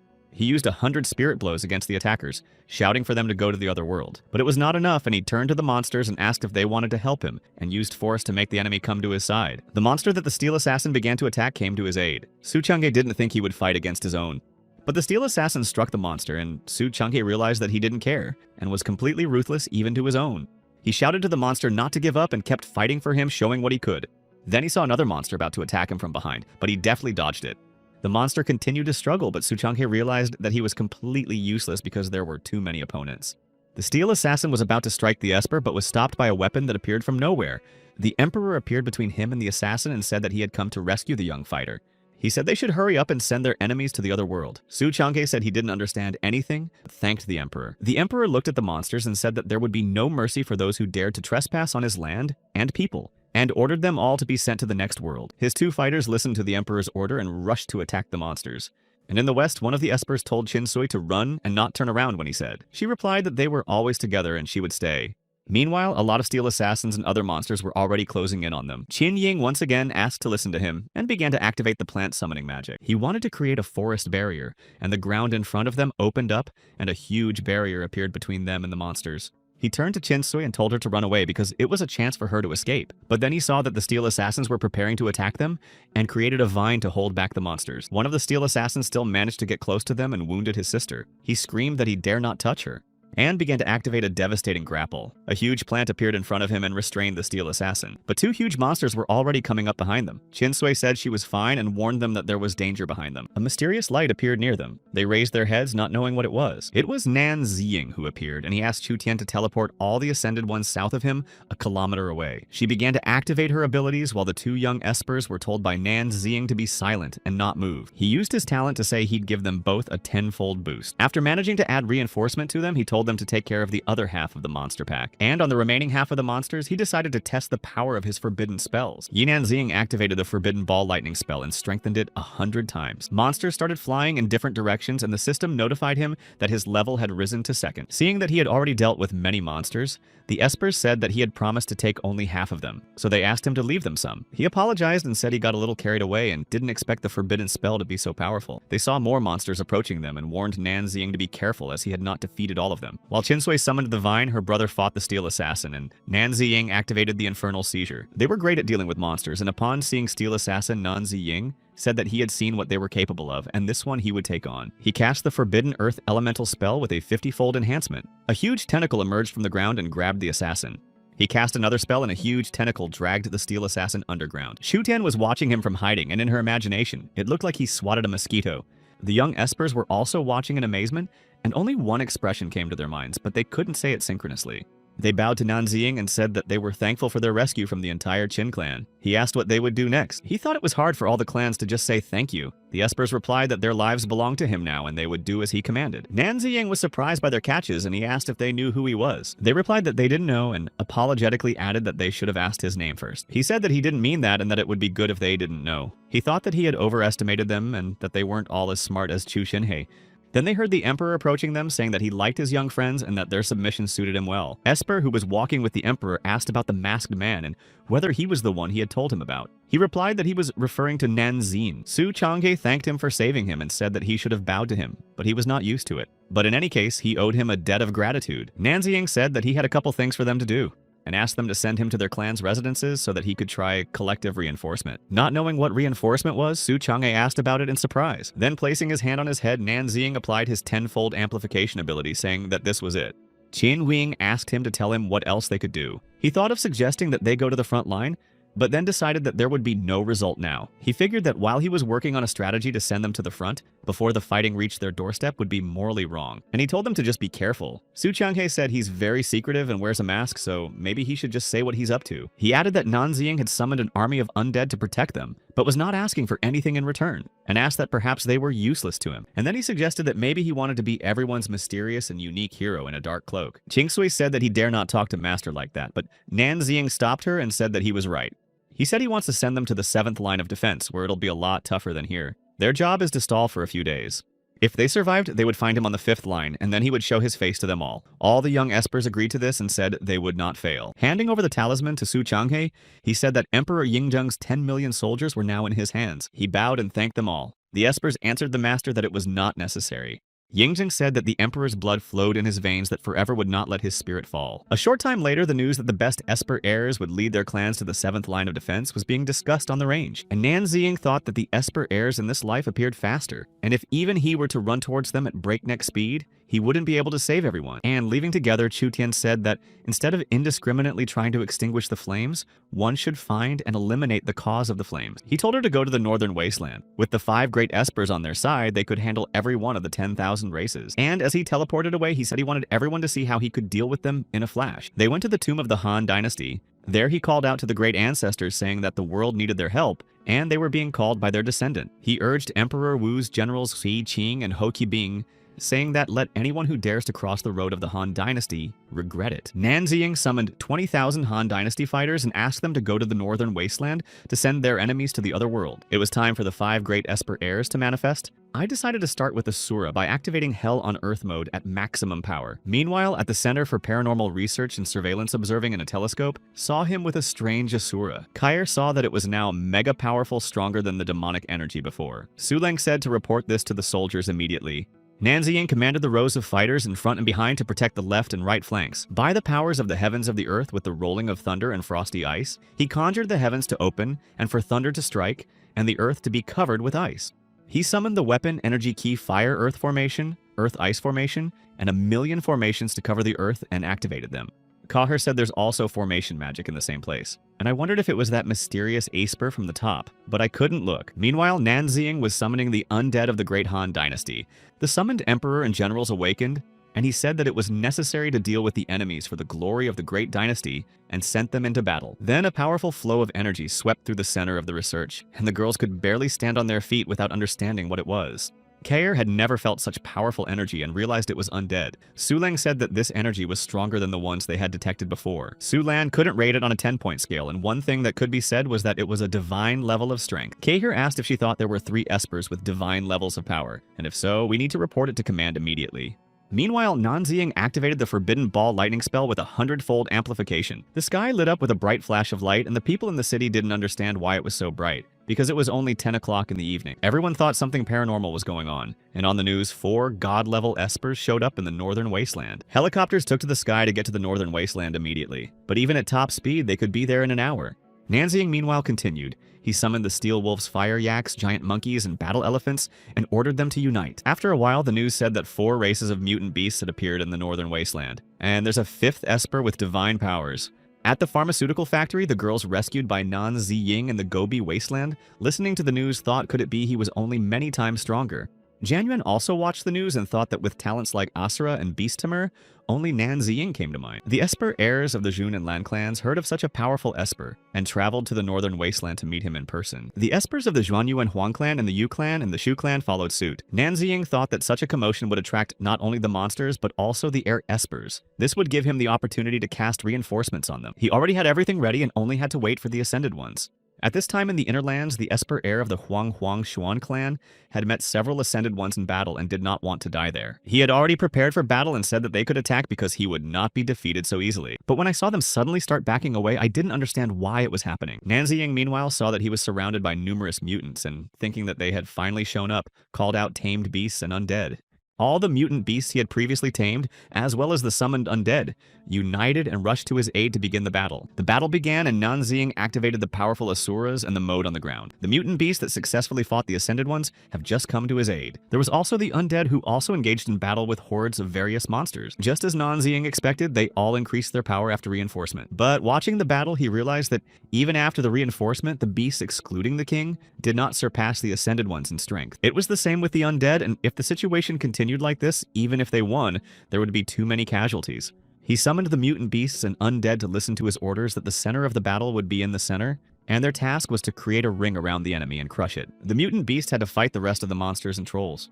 To the immortal fighters, he told them that since they were immune to poisons, they should take on poison monkeys and rotting cadavers. Nanziying realized that they were in the habitat of the Ascended Ones and activated an enhanced spatial formation. There was a massive explosion in the center and the monsters started flying in different directions. Nanziying turned to Chutian saying that he would need her help. She was to send him to the city if any of the Ascended Ones got through the formations and got close to its border. Before he could say it, she teleported him and he found himself right in front of a huge troll. He cast a forbidden air energy spell with 50 times amplification. A blow of unprecedented power carried the huge troll back and it collapsed right into the cluster of mutant beasts. Chutian laughed and said that's where the troll should go. Nanziying said that she was a good girl, but next time she should send him a little higher. Here he was surrounded by monsters again and he thought he was getting used to it. He used a forbidden spell of light energy with a gain of 50 times and they all flew apart. When things had quieted down a bit, he figured that almost all the Esper heirs were here. The army would be arriving soon too and he should hurry up. And he used a forbidden earth energy spell with 50 times amplification, and then used the burial mode, after which the ground opened up and the monsters fell down. The arriving Espers watched and wondered who this divine Esper was. Esper Zhuge Yuan, watching him, thought how he was able to bring the art of controlling the earth element to such a high level. And then Nanziying applied the heat amplification formation to all the air Espers that had arrived, and then activated a 10-fold amplification of their abilities at the same time. The reinforcement was successfully completed, and they needed to teleport. Zhuge Yuan asked what his name was and said that his clan would be grateful for the answer. He replied that they left a message for him and the fighters in the Gobi lands, and if he wanted to repay, he had to do what he said. Nanziying teleported away and Zhuge Yuan thought that since he disappeared after reinforcing it, meant that he wasn't ready to reveal his identity. He told the others that they must fulfill his request for the sake of the northern Gobi lands. They needed to see what the message was about. Meanwhile, the helicopters had already landed and the commander asked if they were in the right place because there was no one here. The subordinate replied that their devices pointed to this location and everything was correct. Suddenly, huge, numerous monsters started to come out of the ground. Zhuge Yuan, who was there, said that he knew it and the superhumans buried every Xeno assassin. Commander-in-Chief Shu Chuyang was very surprised by this. He clarified that he wanted to say he had met 5 divine-level superhumans and asked who they were and where they were now. Zhuge Yuan replied that he happened to meet one of them, but he was wearing a mask so he couldn't tell who it was. He also said that the man disappeared after he enhanced their abilities. The other Espers confirmed his words, but he said he left them a message that the 5 superhumans left and it's carved in stone. Everyone present decided to see what the message was. After looking at the inscriptions, it was decided to call an emergency meeting of all the high-ranking officials and leaders of the ancient clan in the 5th line of defense. Nanziying, watching this and far away, said that the time to reveal himself has not yet come, and this is the only way to gain the support of the army. He took care of most of the Xeno assassins, but if they found out that the 5 superhumans were just one man, revenge would be very cruel. He realized that people were not predictable and there would be those who would be on the enemy's side. And if he revealed his identity, his efforts would be futile. Now everyone considered him a coward and hardly anyone would associate him with superhumans. So for a strategist acting from the shadows, the role of a coward is the best disguise. The Esper heirs led the humans to the 7th line of defense. And later, Shu Chuyang held a meeting where he showed the message left by the superhumans. He said they met to discuss the message and asked the army representatives what they thought about it. The clan leader Xuan Yuan suggested that this was a great strategy, and the 5 divine superhumans were planning the final battle on the 5th line of defense. The report said about the source of the volcano's celestial water forest of steel Kimni, burning the heavens, and suggested that it was carved by Asura. General Fengling said that the Asura is unpredictable and may succumb to madness at any moment, and to risk everything on his word is madness. He was supported by General Li Fei, saying that they didn't know who the 5 superhumans were, and to put the fate of the people at stake because of the message was a huge folly. Their reasoning was interrupted by one of those present and asked his colleagues to listen to the old man. It was the Zhuge clan leader, and he said that even if the message was carved by an Asura, the 5 superhumans were also present because it had been reported. Plus, those requirements pointed to spells that needed Earth to fuel them, and the superhumans didn't reveal themselves for any particular reason.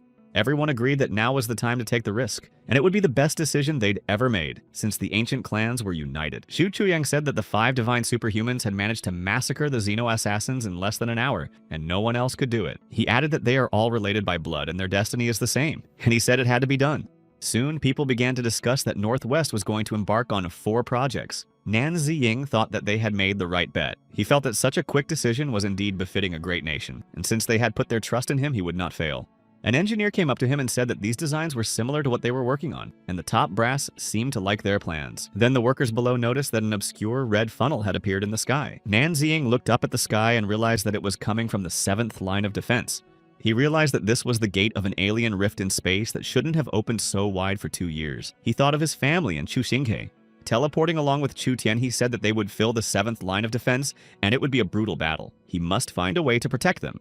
He summoned 20 million Great Han Dynasty fighters and directed them there. Then he began to summon 3 million beast streams. He asked Chu Tian if there was a way to teleport them and the streams of beasts to the front lines. She activated her powers, but it was hard and she was failing.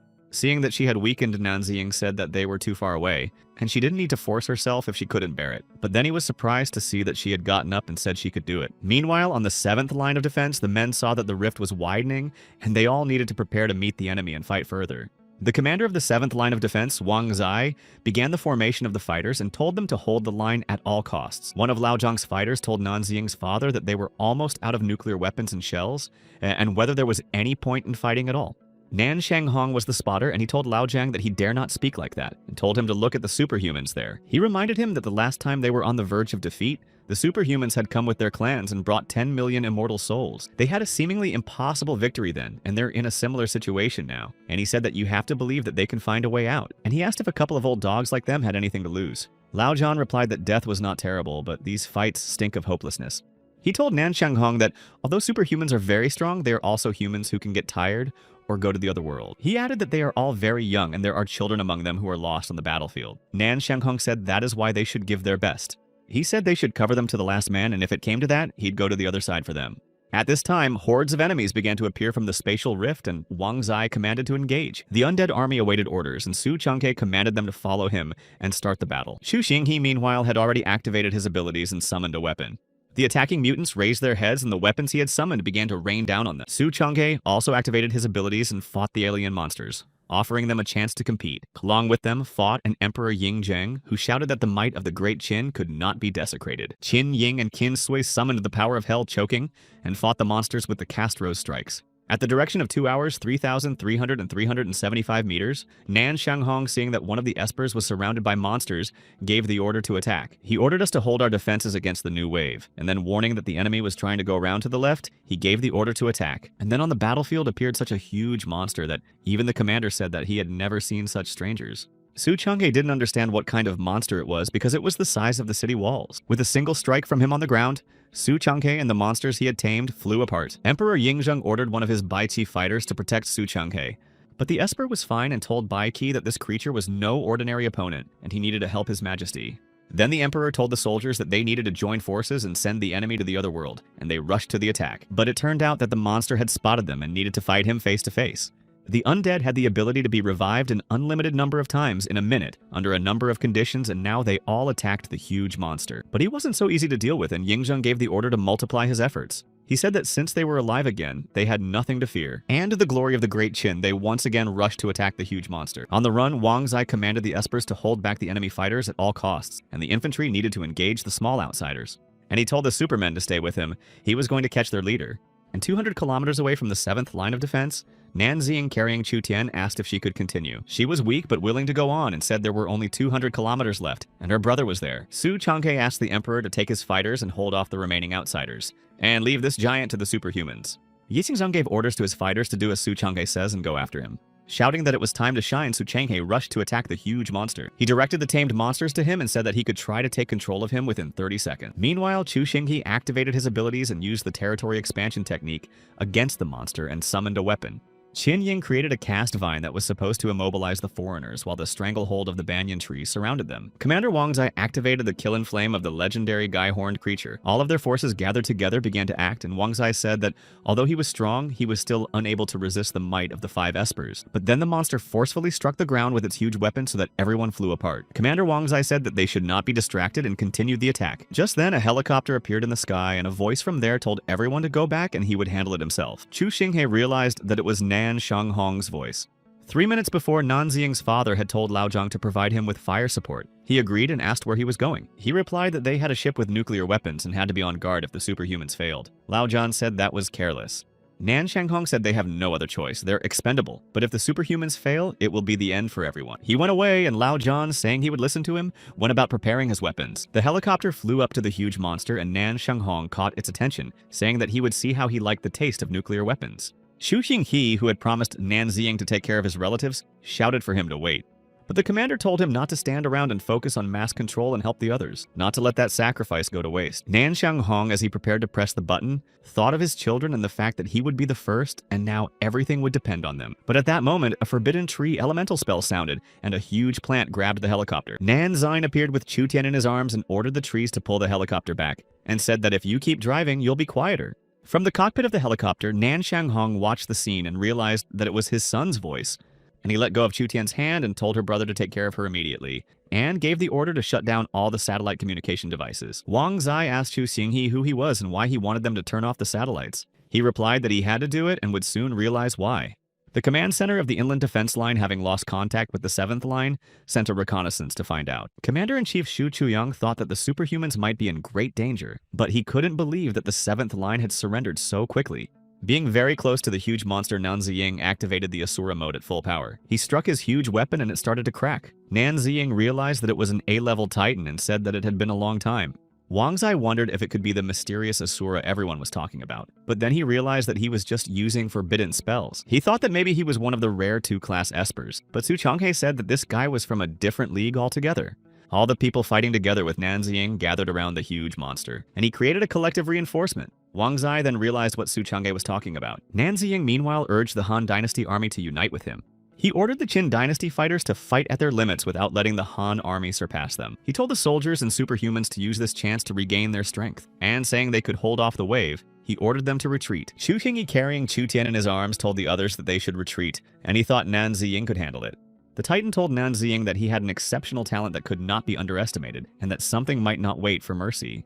He unleashed a powerful vortex that carried the enemy far away from him, but Nan Ziying only smiled and applied a Berserk Asura, then rushed forward to attack. He quickly found himself near the Titan and activated the demon-splitting Asura, and the final stage of his attack on the monster was the Asura Hell on the ground, and using his weapon he split it into pieces. The people watching this fight were surprised at how quickly he was able to deal with this Titan. Even the 5 people before him had barely been able to scratch it. But the Titan was not finally defeated. He began to transform, saying that he was not used to giving up so easily. Finally, he took a spherical shape, and Nan Ziying said that finally he had revealed his ultimatum form, so it would be easier to find a vulnerable point. He said that the ultimatum form might be the strongest, but all the energy is concentrated in the center, and the Titan can't move freely. Then his father yelled for him to be careful, warning him of the danger. The Titan once again unwound a powerful vortex around him that was already getting close to Nan Ziying. But he dodged in time to use the Asura's demonic weapon and rushed towards the monster. The Titan was about to flee, but he came up to him and asked him where he was going. Then he activated the Forbidden Wood Element spell. Huge tentacles began to rise from the ground and restrained the Titan, and Nan Ziying, applying Asura Hell on the ground, dealt him a final blow. The The people watching their fight thought that the monster must have already been defeated, and maybe this guy was a god. Su Changhe said that he didn't think he was that strong. Qinying said that it turns out the forbidden spells of their virtue are not limited to just the element of wood. And Nanziying's father thought about the fact that his son had already instilled fear in people. Nanziying said that it was time to make a transformation. He applied 1.5 million elemental key tools within a radius of 30 kilometers. By this time, the streams of monsters had reinforced the circle. He applied 1.5 million warped earth spikes within a radius of 30 kilometers. Then applied 1.5 million frostbite formations and lightning strikes within a radius of 30 kilometers. Nanziying cast a forbidden earth element spell and called for the ancient ones to rise up. From the bowels of the earth formed a huge dragon, and Nanziying said, "According to legend, from the primordial chaos between heaven and earth will rise the most ancient." It activated 3 million amplified formations within a radius of 300 kilometers. Saying that they couldn't hold back any longer and this was their chance, he ordered everyone to attack. He said to move forward, unleashing the full power of Yan and Huang. The system alerted him that he had reached level 5 of Mastery of Formations, and he thought it was about time. Nanziying activated the 3 million formations of the giant monster fighter, but he didn't have enough source stones. He realized he'd rushed and decided to conserve resources by thinking about what he could do. He activated 3 million monster flux into a single target 10-fold formation, and all the tamed mutant beasts obeyed him. He had 6 million source stones left, enough to install formations around the perimeter of the entire city wall. And lastly, he applied 5 10-fold amplification and spread out a distance of 30 kilometers along the city wall. People discussed that their benefactor had installed unimaginably strong formations all over the city wall, and many felt a surge of energy. Su Changhe grinned and said that he had left them a trump card for the 7th line of defense. And the commander realized who he was and why he had to shut down the satellites. He's a deity with 5 abilities crammed into his body, and people would think he was an anomaly. Su Changhe said that people are strange, hoping for a god to save them. But when he appears, they are easily overcome by fear and the desire to destroy. The Espers discussed that he didn't stall because the situation is urgent, and so he trusts them more than the people of the interior. Su Changhe said to do as Nanziying said and leave it to him. It was 3 hours until dawn, and Su Changhe suggested using this time to heal and take a break, and his kindness should not be squandered. Meanwhile, Nanziying thought about the fact that he had no source stones left, but his inner strength remained. Even with just one Asura, he could handle the outsiders. He activated the Asura Berserk and began fighting numerous monsters. His father watching the fight said he was very proud of his son. Lao Zhan said he was doing the right thing because he saved his life. But calling him son is too much considering he is a superhuman of divine level. At this time in the hospital, Nanziying's sister told Chu Xingyi that his sister was exhausted, but her life was not in danger, and suggested that he rest. Chu Xingyi said that he was glad that her brother Nanziying was here, but thought that he shouldn't waste time and energy on something like this. But they are too weak. She said she couldn't convince him of anything anyway and let him do what he thought was best. She turned around and left, saying she was going to go take care of the other wounded. Turning around, she said that she thought deep down Nanziying was still grateful to him. Just then, Chu Tian called out to him and he happily realized that she had finally woken up. She asked how the battle was going and if Nanziying was in the battle. Many of his abilities had consumed the source stones, and they had arrived in a hurry, and she was worried. He thought of the source stones and told his sister to wait for him and he would be back soon. Nanziying, meanwhile, was almost finished with this wave, something he had been doing for almost the entire night. Just then, Chu Xingyi appeared and said that he could leave since Chu Tian was awake. Chu Xingyi said that he had organized everything perfectly, but there was nothing here that was needed and suggested that he return to the battlefield where the fate of humanity would be decided. He promised to buy him as much time as they could and try to reunite with him. If the education on the wall falls, they will have to retreat. Nanziying said that he always takes care of everything and asked if he was tired of it. He replied if he can provide people with peace of mind, he is happy to do so. And he added that before he left, he should give him the old soldier's message. His father told him that after this battle they would meet again, then he would cook his specialties. Nanziying replied that he understood, and he also handed over a card from Xiao Shan with words of respect for her. He thought she was a cheeky girl. Arriving at the range, he thought it would be a dubious pleasure to collect the source stones here, and the next tide of monsters must be tamed sooner rather than later. Plus, we need to replenish the ranks of those on the front lines sooner rather than later. The Xenos will retaliate with even more power and they won't last long. The women were discussing the fact that last night the signal from the broadcast of the battle on the 7th line of defense went out, and when it came back, the enemy had been defeated. They had the feeling that the place was haunted. Auntie Wang said that only outsiders were affected and that it was probably divine intervention. Xiao Liu said that even the plants in the northwest had mutated recently. Even the roadside grass had become more lush and sharp. Each of the women felt as if she was awakened and more productive in her work. Some felt a raging energy within themselves. Nanziying heard this and thought that with each portal opened by the foreigners, the earth's spiritual energy increased. When the women saw the chief, they said that it looked like he had been in the slaughterhouse all night and needed to take care of himself. He replied that he was going home to get some sleep. After recovering, Chu Tian rejoined him, and they had to go to Meteor Valley to tame a flock of giant mutated eagles. Meanwhile, a tide of monsters made of giant mutated eagles was approaching the people in the valley. They realized they could not hold the valley, and the decision was made to retreat. A huge eagle grabbed one of the espers, but he used the Great Flood Fist ability. But the eagle remained unharmed, and he thought that a level 5 Esper couldn't leave a single scratch on the bird. The giant eagle clutched him tighter and tighter in its clawed paw, and the Esper began to beg for someone to save him. But then the other people trying to escape saw an inexplicable light in the sky and didn't realize what it was. It was Chutian and Nanzi Ying who teleported over and said after hitting the eagle that they were spineless cowards since neither of them were even willing to help a friend. He grabbed the giant eagle by the withers and ordered it to obey. Then he ordered it not to attack the cities or harm the people. So he also told him that he should protect the Meteor Valley to collect the Source Stones and wait for further instructions. The system notified him that he had reached level 9, and he thought that at last another ability had almost reached its maximum level. Here the Esper whom the eagle still held asked him if he was the tamer of the Northwest. Nanziying said that he had almost forgotten about him and ordered the giant eagle to take this guy out. The eagle released him, and Nanziying saw him start to fall and told the eagle that he was stupid and couldn't see that he had no wings. And then asking the eagle what he was waiting for, ordered him to rather save the falling Esper. The eagle picked him up and lowered him to the ground. Nanziying asked why he was here alone. He replied that the others had just run away and introduced himself as Huang Jia. He said that they were from the Huang clan and were sent here to explore and capture the spiritual mountains. The spiritual energy in them had increased dramatically in 2 days. He believed that the superhumans would rush there to capture them for cultivation. Nan Ziying thought that this was most likely due to the open rift, and if he summoned another wave of immortal souls, he would be able to use the spiritual mountains to resonate and elevate many people to the divine level. He told Huang Jia to let the clan know that he had a great idea for utilizing all the spiritual mountains, and warned that everyone was forbidden to occupy them. And he added that if anyone from any clan objected, they would be sent to the other world. Huang Jia replied that he understood and would pass on his words. Suddenly, some sound came from the mountains, and Nanziying thought that it might be Huang Jia's partners who had escaped. He told the giant eagle that they should fly over and check it out. As he flew towards the mountains, he saw that giant mutated lizards had appeared. It was great because he had the opportunity to tame another tide of monsters. He thought the Xenos had their rotting hippos, and when they had poisonous lizards, the odds would be even. After taming them, he ordered them to protect the Meteor Valley, not to attack humans, and to collect the Source Stones, awaiting further instructions. All of Huang Jia's partners went to the other side. He said that they were cowards and traitors anyway, and they would be of no use. He told Chu Tian that they should go to the tomb of the Tang dynasty. This empire once shook the world, and its army was invincible. Already in the tomb, he humbly appealed to the emperors and generals of the Tang dynasty. He said that together they could resist the enemy. His call was answered by Li Yuan, the emperor who founded the Tang dynasty. The ruler of the Zhenguan era, Li Shimin, also answered Nanziying's call.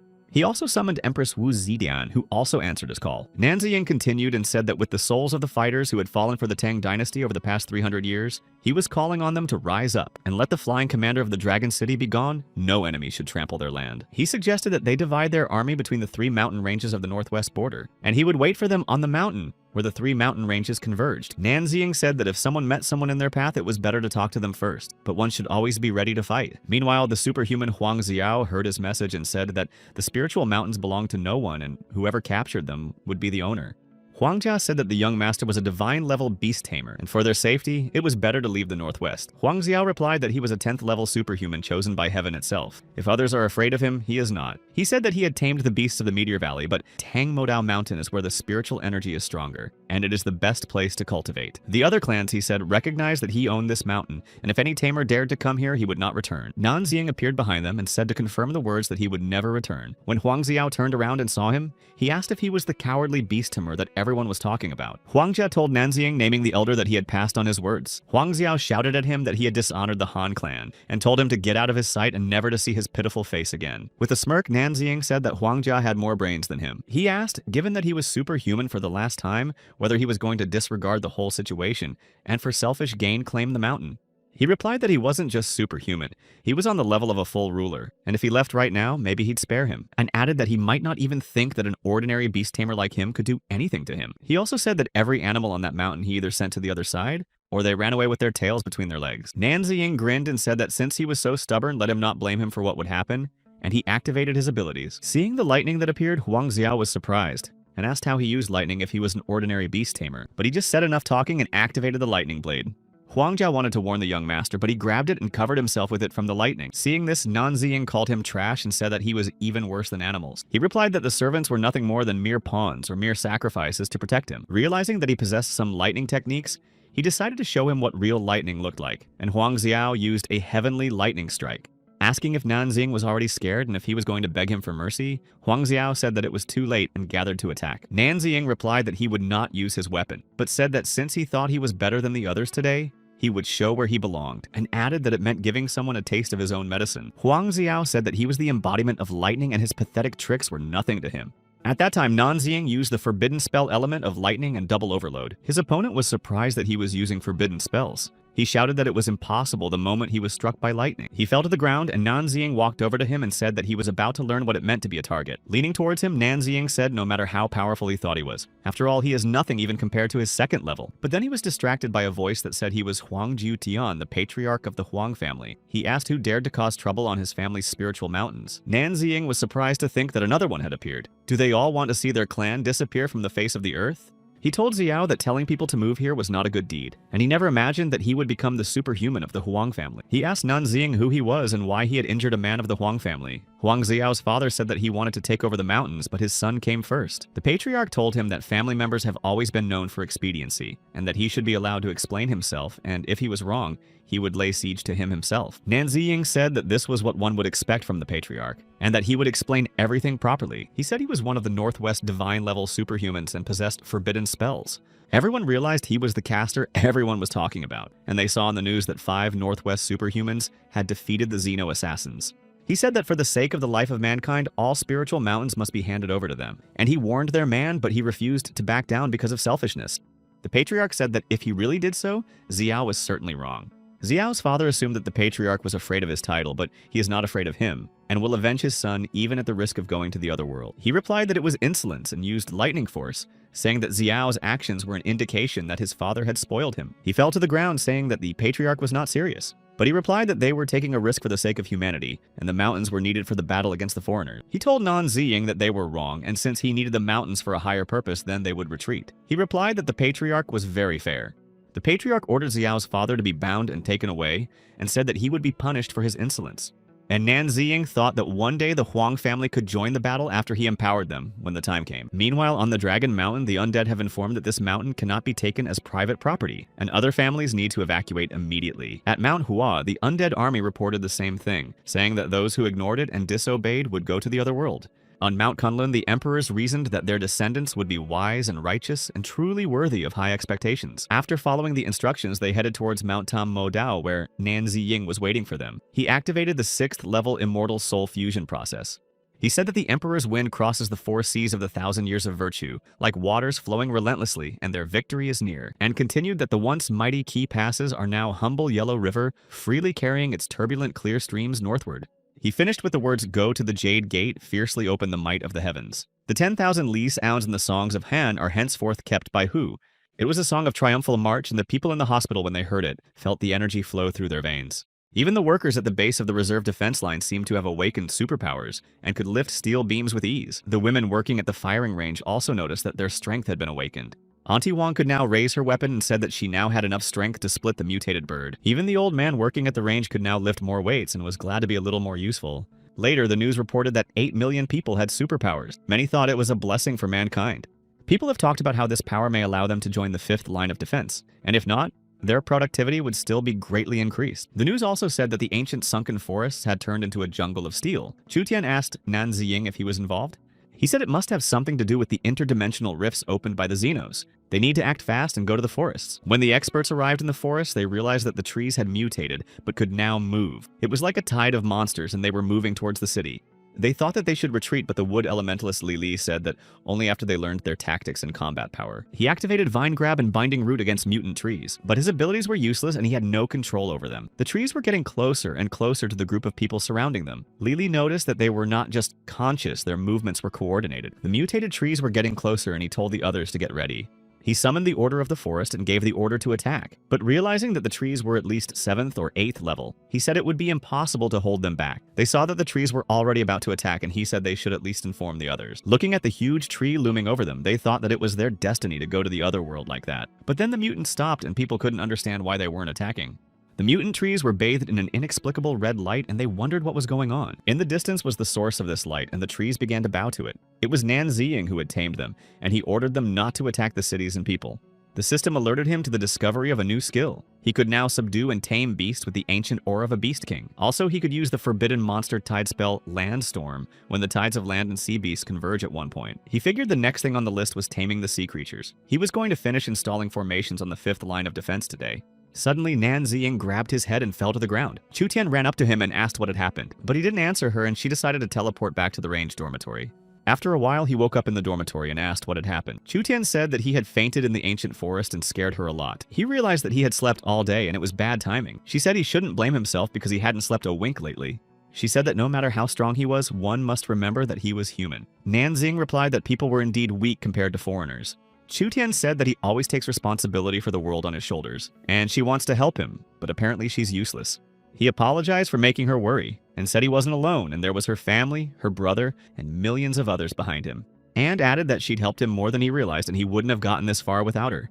With a snort, she said if he calls her boss lady, then she'll stop fumbling. After all, she doesn't want him to treat her like a child. A little later, on the 5th line of defense, he placed 10 million blazing fire formations and elemental chi formations for 200 kilometers. He took with him all the resource stones that he had gotten at the Meteor Valley and at ancient forest proving ground. Chu-Tian asked if they would be enough. Nanxing replied that it was more than enough to reinforce an entire line. He arranged 20 million formations of freezing and earth spikes that stretched for 300 kilometers. Additionally, he created 30 million lightning strikes for another 300 kilometers. The system alerted the Formation Master's level increase. He said the 3 main projects will be completed soon and they will install high-level formations and use forbidden spells. Some people thought Northwestern was mired in corruption and these 3 projects were laughable and banded together to defeat them. They decided to run a live stream during the entire trial and let the entire nation witness their righteous act. Shortly thereafter, it was reported in the news that superhumans at the level of peak King Masters had taken on these projects. Meanwhile, Nanxing decided that it was time to use the Forbidden Spell. He wanted to create the most intimidating battlefield, and he activated the Forbidden Water spell of the 5th level, Water Dragon Onslaught. As soon as he cast the spell, a huge column of water rose up, and a water dragon emerged from it. He activated attack mode and then Asura when the huge dragon moved towards him. The summoned Asura had to stop the Forbidden Water spell. But the Forbidden Water spell easily repelled the Asura's defense, and Nanxing was pleased with the result. He decided to put these powers together and combine them with the power of the Great Channel. He thought it would allow him to change the game, and he used the Forbidden Water spell of level 5 Water Dragon Onslaught with an overload of 5,000 times. The system alerted that the elemental caster had reached the 6th level. Nanxing realized that it wouldn't take long to reach the maximum. Meanwhile, the superhumans were already over the Great Channel, one of 3 projects. They were going to destroy it and give the humans what they wanted. One of them asked for the first project to be given to him because the others could handle the others. But Brother Sun had already applied the Annihilating True Fire and said that if they could join if they wanted to do it together. The second of them activated an army-destroying blow in the opposite direction. And the third one completed the whole thing with an earth-shattering mountain. The chats were already saying that it looked very epic and this was the pinnacle of human strength. And it looked like one channel wasn't enough for the 3 of them. Meanwhile, on Tang Modao Mountain, Nanxing said that, as expected due to the power of the spiritual mountain, the power of immortal souls is getting stronger. Chu-Tian asked him if the newly awakened abilities of the people in the city would be strengthened. He said that they would. She pointed to 4 shooting stars that appeared to her to curve in the air. Seeing them, he thought it was no good and must be Xenox of rank A, and wondered if the foreigners had sent more assassins. The water spells from the canal were confusing him. Perhaps the foreigners had learned of his plans and decided to beat them to the punch. He thought that there was no point in hiding in such a case and activated the Forbidden Channel spell and sent the water dragon to attack. At this time on the Grand Canal, the superhumans thought that it was a simple task to deal with it, and they could at least bury it and shut it off or evaporate the water out of it. Then one of them saw that something had happened to the water and drew the attention of the others. The waters began to bubble and rise, and a 3-headed water dragon appeared. The superhumans realized that this was a forbidden spell and decided to flee.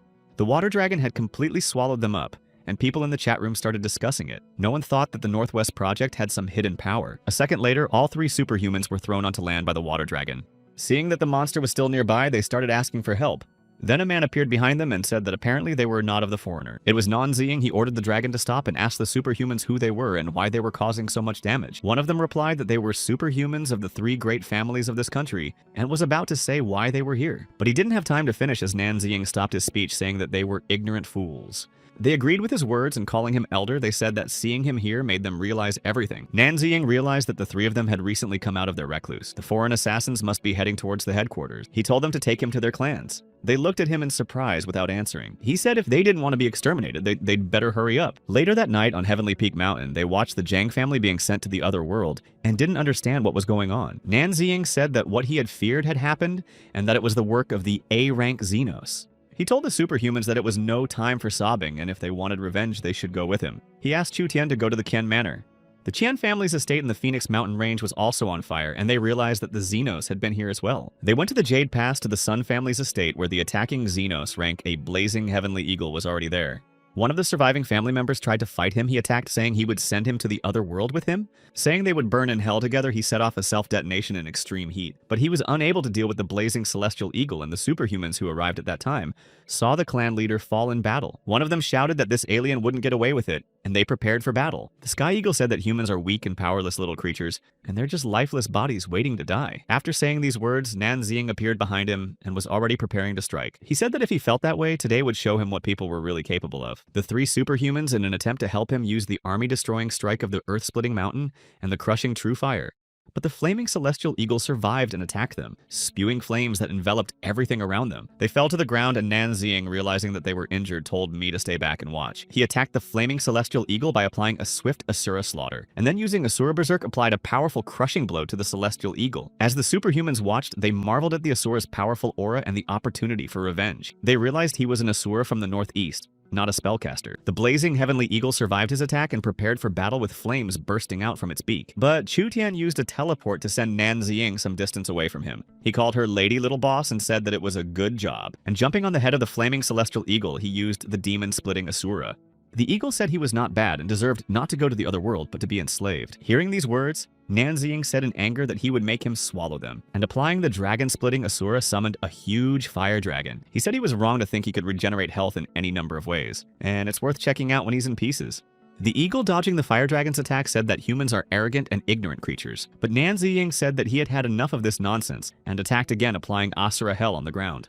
Even the fact that the eagle was wounded didn't stop him, because according to him it was useless because the spark was still there. At that time, Nanzing used the frostbite formation with an overload of 50,000. The huge eagle was defeated. He was covered in ice that split into pieces. When the superhumans saw that the flaming celestial eagle had been frozen and shattered into pieces, they were very surprised, and realized that the Asura also knew about the formations. And then Nanzing applied a 10-fold single target attack enhancement to them. He said they've seen the valor of this battle, its strengths and weaknesses, and this ice will only hold him for a while. Now their hour has come and the chance to take revenge with their own hands is presented. And he added that after they avenge their clans, they should go to the 5th line of defense and prepare for battle. He added that the greatest enemy of all mankind would be waiting for them there. The next newscast reported that 4 Class A Xenoe Sassans had settled in the hinterlands after defeating the ancient clans. Looking at the city, Nanzing said that he and Chu Tian should gather some source stones and head to the eastern sea to tame the beasts. They teleported there, and he began to recite the words of a spell to tame the beasts. When he finished, he told the mighty sea beasts to heed his decrees and bow their heads to serve him alone. The sea waters began to churn, and several species of sea beast he had tamed emerged from them. Nanzing said that with a sound that shook the heavens and a power that eclipsed the moon, he called out their stones. After saying these words, a huge tentacle appeared from the depths of the waters, and Nanzing said that even he wouldn't have a chance to escape from it easily. Chu Tian said that she was confident that he could handle him, but now they just have to see if those assassins dare to come. Lan Changkong, the superhuman of the Lan family, saw the sea beast appear, and he realized that he was furious. Besides, he had never seen so many monsters before. He sounded the alarm and warned his clan that he was going on a scouting mission, and they should wait for his signal. As he approached the monster, he thought that the Lan family had been guarding the eastern sea for generations. He wouldn't let the sea monsters run amok. Standing on the huge water dragon, he looked around and didn't realize what was going on. He was surrounded by a pack of different kinds of beasts, and they were supposed to be enemies. He thought something was wrong because it looked more like an army. Nanzing saw this and said that they were idiots and caught the wrong person. Chu Tian asked if he remembered to tell them not to attack the cities and people. When he uttered all this, Lan Changkong noticed that the threatening suddenly disappeared and thought that it was a beast-taming superhuman from the northeast. But then he saw that there were 3 more sea monsters who said that, if not slavery, then destruction, and that his stones were here. Lan Changkong realized that all these monsters were chasing him, and they must have thought he was a beast tamer. But he thought that sooner or later it would still happen, and he was honored to fight a divine-level beast king. But then the huge monster was attacked by other beasts, and he realized that apparently the beast tamer was controlling them. He ordered the swordfish to take care of the demonic cyclops turtle. The tiger sharks were ordered by Nanzing to take care of the spiky snake. A pack of white sharks he told to deal with the ice dragon, and they pounced. After shouting that they were all insects, the ice dragon applied ice frost, and all the sharks froze covered in ice. The spiky snake, calling the tiger sharks bugs, applied giant stingers, and they flew apart. At the same time, the demonic turtle cyclops, saying that swordfish were useless, applied a crushing collapse. Watching them battle, Chu Tian said that these sea beasts could handle anything below rank A. To this, Nanzing replied that there was still nothing they could do against the A rank. And he activated 5 10-fold amplification for a distance of 700 nautical miles. There was a powerful energy surge in the sea, and Lan Changkong didn't realize what it could be. And then a huge ice dragon appeared out of the water, preparing to attack. Seeing that he was moving straight towards him, Lan Changkong didn't understand how he managed to break through the sea beasts. He prepared for battle, saying that today he would fight to his last breath, and using his power, Lan Changkong rushed into battle, saying that he wanted to see if the dragon could freeze him before his hands could reach him. But the dragon repulsed the attack by spewing ice from its mouth that covered everything around it. Lan Changkong was amazed that his strength was too great and even his water dragon couldn't stop him.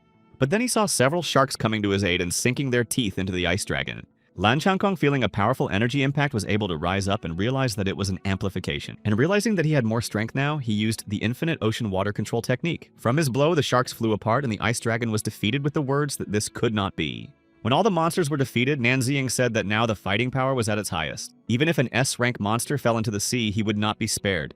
Oh asked Chu Tian to bring Lan Changkong as he had something to say. She replied that she knew what he wanted to tell him. Lan Changkong shouted out that he was grateful for his help and for his saved life, calling him a senior beast tamer. I wanted to express my gratitude to Nanziying personally, but at that moment Chu Tian appeared in front of him, and he thought that the legendary elder was a child. Without further ado, she grabbed him by his clothes and teleported him away.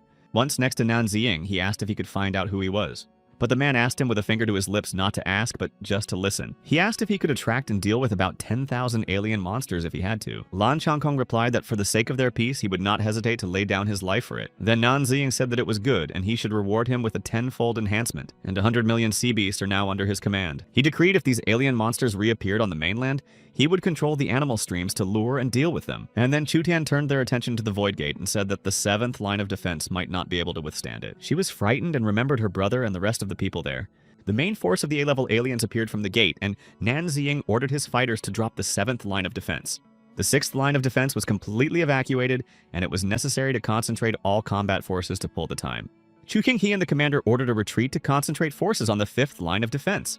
Esper asked Commander Wong to lead the retreat, and they would go at the end to buy time, and began his final reinforcement. The monsters were advancing, and the Espers needed to hold out at least until the army safely retreated. The immortal souls told Chu Xinghe that he too needed to retreat, and asked them to leave the right to close the column to them. They promised to take care of everyone. Su Changhe said that the elders have serious intentions, and since he is a smart guy, he should know better than anyone what would be advantageous in this situation. And they prepared to retreat by summoning the ancestors and all the tame beasts. Chu Xinghe said that even if it was their last battle, they would still honorably fulfill their mission. And Su Changhe added that it was time for the younger generation to bid farewell to the ancestors and the Beast Lord. Soon the news announced that the 7th line of defense had been completely evacuated, and what remained was an army of undead and beasts that would fight to the end. The people in the streets cheered them on and believed that God had taken pity on them and awakened the ghost's talent for this decisive battle. Every man in the Northwest has sworn to defend the 5th line of defense to the end. Meanwhile, Nanziying was at the object stone of the fiery heavens. Realizing that the decisive battle would soon come, was going to finish all the preparations and improvements this night. He turned to the source of the fiery heavens and the source of the stone's power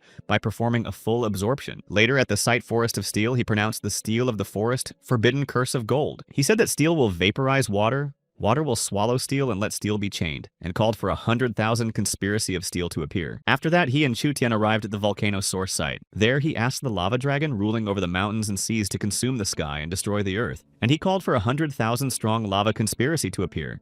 He was going to use a maximum level star control spell, but if he used it, even the blue star wouldn't be able to resist him. And he realized that in order to use it, he had to wait for the decisive moment. He said there were still spirit beasts in the magic seal, and there were many places on the continent where you could tame animals and summon spirits. Nanziying put his hand on the ground and called out for the predecessors of the past eras to awaken. He called for the Guangdong defenders to rise up and go into battle, and the immortal souls appeared before him. One of them said that they would have to overcome countless difficulties and go through all the trials. Another that rivers and mountains for thousands of years have relied on brave sages whose achievements have been passed down from generation to generation. The others supported them, saying that the sun is shining brightly, the mountains are like fire, and victory is guaranteed to them. The system alerted Nanziying that the summoning of the ancient heroes had reached the maximum level, and he ordered them to prepare to defend the 5th line of defense. Then he said that all the lands under the heavens are the sovereign's land, and all the way to the end of the earth, there is no one who is not his subject. Activating his beast power, he summoned poisonous insects and vipers, and then told all mutated monsters to obey his orders. The system alerted that the Soul Tamer's level had been raised to the maximum level. He began to awaken the ancient power and strengthen the beast summoning, and he ordered everyone he called to follow him to the 5th line of defense. But then suddenly he felt bad and bowed to the ground. Chu Tian said that he had expended too much energy and couldn't continue like this. But he told her they had to do it no matter how hard it was because they didn't have time. O said that the balance of power was not too good and asked her to help her get to the 5th line. She said she would listen to him. There at dawn, he cast the spells of the Fire Purgatory Infernal Weapon and the Spike of the Abyss, activating them for 10,000 kilometers. And then he called on the numerous battle formation to save the whole of China. The system alerted that the spirit source had reached its maximum level, and all beings of heaven and earth could be summoned into battle. He began to combine all 5 talents into one. A huge hemisphere covered him, and Chu Tian began to worry about Nan Ziying. The process of combining talents was very painful for him, and he screamed when the powers increased. The espers who were waiting for him were overjoyed when they saw that they were back. Approaching them, Nan Ziying said that they had returned just in time. Chu Tian ran up to her brother and hugged him, saying that Senior Nan's hair had turned white. Chu Xinghe calmed her down and said that everything was fine, and he was by her side. Qin Ying and Qin Sui approached Nan Ziying and asked him what had happened to him. He replied that it was a sign that he had completed all the preparations for the upcoming battle. Su Changhe asked if this meant that he could now reveal all the cards. He replied that now he could really talk about himself and his plans. The news reported that the outsider armies were rapidly crushing the defense lines. Nan Ziying was already preparing to make a speech to the people. Addressing the soldiers and people of the 5th line of defense, he declared that the outsiders were close, and before the decisive battle he must tell everything. He said that the so-called 5 divine geniuses of the Northwest are actually one man, and it's him. Standing in front of the huge screen, people on the street did not understand how such a thing was possible. They asked who he was and why he was trying to sow confusion and undermine morale. He prepared to take off his mask and inform the people that he was Nan Ziying. People couldn't believe that the very deserter everyone despised was the 5 divine geniuses. Zhang Wen was also watching this broadcast, and although she had suspected before, she still had a hard time believing it. Su Leng was also surprised that it was Nan Ziying, and K.R. said that it was nonsense and an insult to their idol and wanted to go and deal with him. The members of the herbalist group didn't believe it either. They said that he was a worthless person who dared to pretend to be a beast tamer. Realizing that he was not believed, Nan Ziying showed his abilities in front of all the people, after which he asked if he had now earned the right to speak further. His sister watching the broadcast said that even if the world collapsed, her brother would finally have the time of his life, and his father added that he'd been working in the shadows for a long time. The espers were also happy that their benefactor could now drop the mask and be himself. Su Changhe said that it was long overdue. Nan Ziying said the outsiders are advancing and he's taking command, and Wang Zai will take command of the army to defend the northwestern cities. The range workers were also watching the broadcast, and Xiaolu said that she had always said that he wasn't just Director Nan, and that he was their god. He said the forces are concentrated on the 5th line of defense, and if they lose, there's no turning back. After all, even their best training might not be enough. He wanted to gather a squad of about 10 people with complementary superpowers to enter the Void Gate together and launch a counterattack. The first to volunteer was Chu Tian, who was an old god-level spatial prodigy. She said that after entering the gate, she would take care of everything. Xu Xing, he also wanted to join the counterattack squad. He was a genius of the 130th generation of the Chu clan, at the peak of the god level and gifted with a field aura. Su Changhe said and counted him. He was a spirit control master at the peak of the ancient god level. Qin Sui and Qin Ying also wanted into the squad. They were ancient god level plant spirit summoners. Lan Changkun appeared gifted with the water elemental level of an ancient god. The affairs of the Eastern Sea were controlled by his kin, and he wanted to join the squad as well. Everyone present saw someone on a motorcycle approaching them. It was Zhang Yuan, who could provide them with ammunition. She reminded Nan Ziying that he owed her favors. She asked him to take it, and then this debt would be repaid. He replied that with her talents, he covets cadres like her. Su Leng, a level 10 perception gifted person who arrived by car, said that there was no danger in scouting, and apologized for her past rudeness. Care was with her, a 10th level time retrospection gifted, and she said she would be useful in the exploration as well. Nan Ziying was approached by his sister and said that his father was very worried, so she would go with him. She said that the battlefield had recently awakened healing abilities no worse than Hua to himself in his new life. More Chenlanyi and Su Xiaonan arrived, saying that the path was dangerous and one healer would not be enough, and asked Nan Ziying to give a chance for underestimating him. He thanked them all and said that since that was the case, he was declaring the rapid counterattack squad officially formed. The strangers were already advancing and they needed to prepare for battle immediately. All of Nan Ziying's previously tamed beasts were still fighting the attackers. The undead were also trying to defend themselves to the last and protect the retreating ones. General Wang Zai told his fighters that they had a 50-fold reinforcement and no enemy would slip away. Nan Ziying in front of the Void Gate commanded the counterattack squad that it was time for them to start the battle. He said to follow him to tear down the gates of the Void and end the cursed world of evil. After passing through the gate, they found themselves near a small house. Chu Tian said that she had created it for everyone, and that time in it flowed synchronously with the outside world. She said you can cook in it to rest, treat wounds, and store things. Chu Tian added that they could consider it a separate little universe free of interference, and she called it a nest of peace. Nan Ziying heard all this and said that in their time with such a mission, they shouldn't be so relaxed. Su Changhe reminded him that he was human and asked him how many days he could last without food, water, and sleep. Would they be able to deal with the outsiders in that time? They said it was just a weight on his shoulders and he needed to remember that they hadn't slept in 2 or 3 days. And they asked if he'd even noticed that he'd gone gray. In any case, he had to look at the house with just one eye because it was Chu Tian's concern. And adults shouldn't disappoint children. Coming closer, Lan Changkun said with surprise and joy that this was literally his dream house. The others, seeing his reaction, decided that they looked brutal next to him. And they were surprised that this old young man had a girl's heart. Nan Ziying asked Qin Sui and Qin Ying if they were curious. They said that they had sworn to follow him. Then he suggested that they go and take a look at the house. Opening the door, Su Changhe said that there was a reason why these wooden brother and sister were the summoners of plant spirits. Once inside, he froze and began to look around in surprise. The others also went inside, and after seeing the situation in the house, they decided that Chu Tian had mental problem. She said it was her own blood. It felt like they were all going into eternity with peace. Chu Din said that seeing how much they all liked it made her feel better. Nan Ziying said it's a style like living in the face of eternity. She replied that it was nothing so profound, but that she had thought of everything in advance. Su Changhe lay down and said he was going to sleep, and Lan Changkun said that it was cozy, although it was creepy, but if you close your eyes, you can't see anything. Some of them were about to plant some vegetables. The women decided to check the kitchen and the storehouse, as well as to find a first aid kit and a medicine cabinet.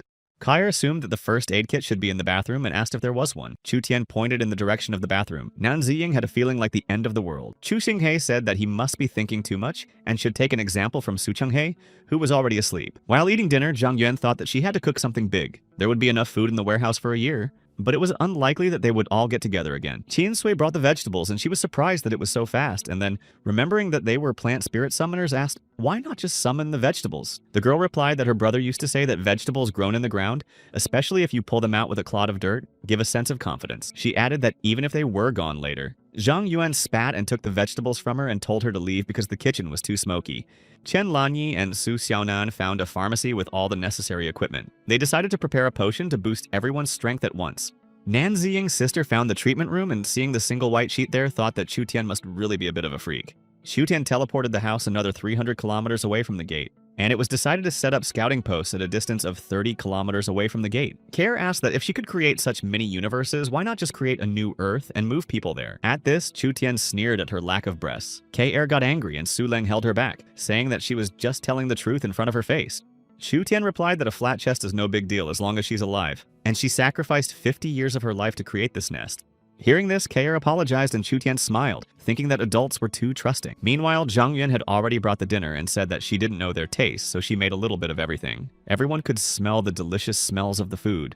While everyone was together, Nan Ziying wanted to tell them about the battle plan. Lan Changkun suggested that he eat first. Chu Xinyi said the teleport portals are ready. One of them leads to the 5th line and the other to the gate, and the scout station where there is a separate communication channel. He said that Sulan and Care will be on duty at the recon station. The rest of the women, since they are not the best fighters, will stay in the nest of peace providing the rear. Nan Zishan said that she was against it because on the battlefield, she would be able to reinforce them and heal them when they were injured, and Chu Tian will cover for her. She told Nan Ziying not to hold back because she was his sister. He agreed to take her to the front lines with them, and he said that after the meal they would rest for 3 hours and move out, and then they would rest according to the situation on the battlefield. The female healers didn't like being called weak on the battlefield, but had to obey the order. After all, they'd be better off on the home front. They all sat around the table and discussed the flavors of tofu. Some liked it salty, some liked it sweet, and some liked it vegetarian. Su Leng and Kair, while in the scouting station, detected the aura of 1 million awakened people outside the Void Gate, in addition to the outsiders. Judging by their robes, it's 1 million Buddhas from the country of Asan who have defected to the enemy, as they said on the news. Their minimum level was 8th level and their maximum level was Old God level. Chu Tian asked if they were willing to open the door to enter the other world. Everyone present got ready and said she could open the door. As soon as they passed, they were met by Buddhists recognizing Nan Ziyin. They said that they had heard that he was going to storm the Gate of Emptiness, and they had been waiting for him for a long time. They said the outsiders are the true gods. But that's an illusion, and only the great free Buddha is real. And he is merciful, but only if they surrender. Lan Changkun said he's not going to give up, and they're acting like saints even though they've been mutts themselves for a long time. His words were echoed by Su Changhe, who said he was going to smash him today. And then we'll see how Buddha Rising will save him. And having prepared their superpowers and weapons, the fighters of the counterattack squad rushed into battle. Their opponents called them fools and said they would have to turn them by force of diamond power. The Golden Buddha began to attack and a huge fist flew into the counterattacking squad. Nan Ziying managed to repel the attack in time by splitting it with his weapon. Curry said that the Buddha's golden body cannot go to the other world and cannot be destroyed. Meanwhile, Chu Xingyi entered the battle by activating the aura field defense. The battle was being watched from the scouting station. Su Leng saw that the Buddha's power surpassed theirs, and the golden body of the Buddha was splitting and combining to drain their strength. Nanxing realized that in such a case, one could not fight to exhaustion and needed to break their formation first. But the enemy had already used the Diamond Law technique in 10,000 fists in one. A multitude of golden fists targeted the squad. While in the protective cube, Nanxishan said that they wouldn't even get close to them that way. Chutian said that it would be easy to get close to them. Just then, Nanxiying shouted for her to help, and Chutian started the teleportation process. Golden Buddha and Curry only had time to see them disappear. A second later, they appeared unknown from nowhere, and Nanxiying had already swung to strike the Forbidden Thunder Shuricaster. Curry shouted that they quickly needed to activate Progony's Diamond Mantra and activate the protective barrier. Nanxiying said that he would take on the leader and the others while the Espers were to deal with the 4 diamond guards. The plan seemed great to Su Changhe, and everyone would get one, and the wooden brother and sister would get one. Qin Ying interrogated whether he meant them by calling the wooden brother and sister. Throwing himself into the attack, Su Changhe stated that this was the puppet threat arena, and asked Curry what tricks he had, and told him to blame it on him. Meanwhile, Chu Xinghe began to fight the old god-level guardian by applying the aura of the isolation field. Appearing behind the guards, Lan Chankun applied his superpowers to veil the waters of isolation. Deepak, the guardian, turned around and said that the supreme virtue nourishes everything without rivalry, but he was going against its path. He retorted that he was doing nothing of the sort. Meanwhile, Qin Sui and Qin Ying used a forest of thorns against the guards. Guardian Raj pronounced Amitabha and said it was lazy to waste words. Nanxiying called for the souls of those who had gone to the other world to rise up and fight for him. And by activating the diamond power, he ordered the souls to deal with all the Buddhas. Walking away from the hordes of souls, the old man said he had amazing powers, and no wonder the gods appreciated him and wanted him to join their ranks. He said that greed, anger, and ignorance are the 3 poisons of Buddhism, and he is steeped in all of them. He craves peace, hates gods, and is blind to karma. Realizing that it was a mental strike, Nanxiying told him to shut up. He cast a forbidden spell, the elemental sound of the coming of the 10,000 tribes. And rushing to the old man, he said that all his life he hated those who pretend to be gods and trick people. He said he was willing to become Asura for the sake of the people, and they were trampling on his brothers for their Buddha, and attacked and asked who the demon was. The old man defended himself with a diamond mantra. Uttering the forbidden spell Fierce Flame, Nanxiying attempted to break through the protective field. The old man said that he was full of disrespect, and it seems that without revealing his true colors, he would not submit, and called the great sun Buddha. Nanxiying asked if this appearance was from outsiders. And doesn't Buddhism teach that all appearances are an illusion? And he's not very good at practicing it, clinging to the guys like that. He replied that he didn't know anything and said that he was a Shakya incarnation of the Buddha himself. He replied that he had never met a Buddha with such a fragile ego. Shakya said that his sins were great and he would cast him into hell without end in the 6 worlds of samsara. Taking cover from his attack, Nanxiying said that it was not for him to drag him to hell since he had long since been there. He said he was wrong to think he was the only one who knew arrays and he would show him the real hell, and activated the 5 elemental hell array. The old man couldn't believe that such a thing was possible, and his divine array fell very easily. Nanxiying said he's not a god and his array is an empty showpiece, and if he has no more trump cards, it's his turn. He cast the forbidden spell Lava Shura, and a huge red dragon appeared. The old man dodged it by using cloud flight and wind subjugation. He applied the diamond mantra for protection, and Nanxiying cast a forbidden ice shura spell, and a second dragon appeared. After that, he applied a golden lock array of shackles, and the old man's protective field was shackled by chains. His defenses disintegrated, and he shackled himself, begging the foreign gods to save him. Then Nanxiying saw that he had disappeared and thought that an S-class of outsiders had appeared. In the past life, when they first appeared, humanity soon fell. Suddenly, he heard his father's voice asking him to save him. Holding him back, Shakya ordered him to surrender, or he would send his father to the next world, and he must submit to the alien gods who were interested in him. Meanwhile, Qin Sui and Qin Ying were fighting one of the guards. He applied the parasitic shell cleansing while they covered themselves with the root plate shield. Seeing that the old man was threatening their benefactor's father, Qin Sui and Qin Ying decided that things were bad. And when they were distracted, the guardian attacked them, but Chu Tian managed to teleport them away in time. When they were transported, Nan Zishan used holy healing, and Chu Tian said that she would delay the guards and then help the elder Nan save his father. While in the protective cube, she applied spatial teleportation, but the guard said that she was not in the mood for it, reached out his hand and used his powers to tell her to get the hell out of here. Meanwhile, Chu Xinghe was fighting another guard. He said that no one should be distracted and one should trust Nan Xing and focus on the battle. Su Changhe, holding one of the guards, said that he did not need guidance and should take care of himself, and don't expect him to be distracted. He said the whip the guard used was short and didn't even reach him. The old man called him insolent and said that he dare not desecrate a divine artifact. The Buddha who fought Lan Changkun applied Shiva's god punishment Scarlet Lotus Flame.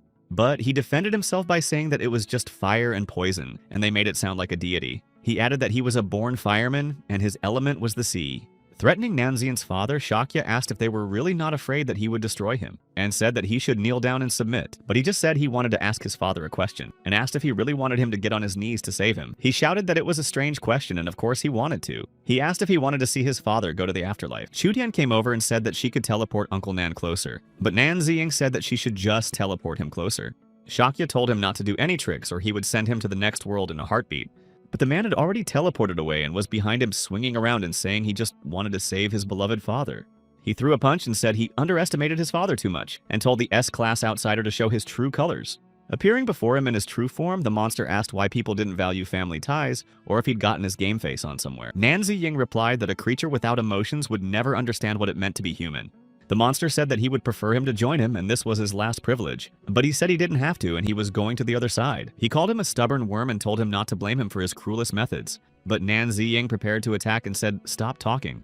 After giving him a lava strike, Nanziying said that his abilities were just empty bragging and illusions, and his attack and defense are weak. He added that these millions of Buddhas have succumbed to his charms, chasing the illusion of appearance. But his obsession is to get rid of them all. The monster said he can't believe he doesn't care about his father's life. And if he was calm before because it was fake, now it's real. Before Nanziying knew it, pictures from his life began to pop up in his mind. He saw little himself in his father's arms when the decision was made to name him Nanziying. Then he remembered a time when he was wronged and went to his father to complain. He asked him if he had fought back, but Nanziying said he was afraid. His father then told him to try not to be afraid, but to fight back. And even if he couldn't overpower the crowd, he should stick to one and beat him. The next time he did so, after throwing one of the offenders to the ground, he began to beat him. The others called for help, shouting that Nanziying had gone mad. His father, watching from the corner, thought that now no one would dare to touch his son. Later, when my father was wounded on the battlefield, he asked how he got so badly hurt, but he said he only had a couple of scars, which is quite a feat. And this time, when the veterans were called up, his father went to the battlefield saying it was his duty. Nanziying asked the monster how he knew all this. He replied that he knew everything from his father's mind, and calling him a miserable insect, he said that with his powers it would be easy to send him to the next world. And he added that there was one but and pointed to the golden Buddha clutching something in his hand. Then Nanziying saw that in the golden Buddha's hand was his father.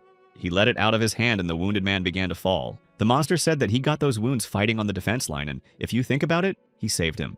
And the monster said that now it was his turn to retaliate and used his powers. Sulang told Nanziying that a report had come from the 5th line of defense that Mr. Nan Shunshan had indeed disappeared on the battlefield. The monster said he's completely merged with his father's blood, and if he sent him to the afterlife, his father would disappear too, and asked him if he had the guts. Nanziying silently looked at what was happening, not knowing what to do. And the monster said through Nan Shunshan's mouth that people like him would always be constrained by miserable feelings, and since that was the case, it was time for him to go. And he applied the earth withdrawal technique about to leave the battlefield. Looking at his father, Nanziying asked him what he should do. He asked to be saved, and the monster was surprised that he still had his own consciousness. But Nanziying told him to stop fooling him and used the forbidden lava spell. The monster shouted that even though he was saying the same words that he was faking, Nanziying knew that he was real, and asked what was going on with people in general. Chutian said that Senior Nan could summon Father right now, but the Espers replied that he didn't summon those who went to the other world fighting. Nanzishan thought that he wanted them to rest quietly, and after winning give everyone a chance to reunite, and otherwise they might disappear. Trying to squash the attacking beetles, Chutian said that they were very tenacious. Shinsui decided to help her and used her superpowers. One of the guards appeared and called them scoundrels and asked him where his true form was and where they had put it. Chinsui told her brother that he should go and clean up his own problems instead of waiting for someone else. He replied that he should go and clean up the battlefield. At dawn, Zhang Yuan teleported over to them and brought everyone breakfast. After accepting the trays of food, Su Changhe was amazed at her hard work. She said that she only had these skills and had to work hard not to be kicked out. She told everyone to start eating, and Chutian asked Su Leng and Zhao Keir to teleport to them. The remaining Espers, led by Nanziying, meanwhile looked around the devastated battlefield. Nanziying asked Qin Ying to plant a tree for him where his father was left, otherwise he was afraid he wouldn't be able to find him later. When the monster grabbed Nan Sunshan, he told him that they had explained everything but they would not understand it. That's why humanity continues to live and fight. And at that moment, before tackling the monster, Nanziying apologized to his father for what he was about to do. Sitting on the ground and crying, he vowed that the day of reunion would come, but now he must sleep in peace. And he added that when he cleaned up all that yard and brought it home, his father would be sure to make them some yummy food. Meanwhile, Nanzishan used her abilities and pulled all the parasites out of the Espers, and they thought they were the ones who had let everyone down. But Nanzishan objected that it was not their fault, but the joint decision of her father and brother. She cried and apologized for not being able to contain her feelings. Meanwhile, Nanziying applied the technique of hell on earth, causing a tornado and started the sweep. After having breakfast, the rest of the people watched and thought that they should help the wooden brother and sister. But Chu Xinghe said that they should grow up on their own. Meanwhile, they were trying to catch up with the remaining guards who had run away, and said that they had made a complete mess of things and were therefore in trouble. He, saying that the shell is like a nest and 1,000 sins entangle it, applied the parasitic shell by throwing many larvae at the pursuers. Then Qin Ying, saying that the seed is reverse parasitism, threw back many sprouts. The sprouts encircled the parasite larvae and restrained them. The guardian said that sins are soil and he is his own judge in Sansara. But Qin Ying activated the spike alloy and caught the guardian with the help of the plants. He fell to the ground, not understanding why his Buddha was not saving him. Sui Ying said that most likely Buddha only saves those who save themselves. Meanwhile, Nan Ziying told the Buddha souls that CLI they wanted liberation. He would give them a chance if they went to the 5th line of defense. One of the guards asked why his true appearance had disappeared. Chu Xinghe replied that their true appearances were an illusion created by outsiders who no longer existed. At the same time, Lan Changkun attacked the guards and said that once their appearance disappeared, it was as if they had been replaced. They had turned from brave men into cowards. Su Changke said that they were blinded by these appearances and thought they were some kind of lumps. But when the illusion collapsed, their faith was shaken and they chickened out. And the men of the counterattack squad thus dealt with all the guards. At the place where Nan Ziying's father had gone to the other world, a large tree was planted and the espers stood looking at it for a while.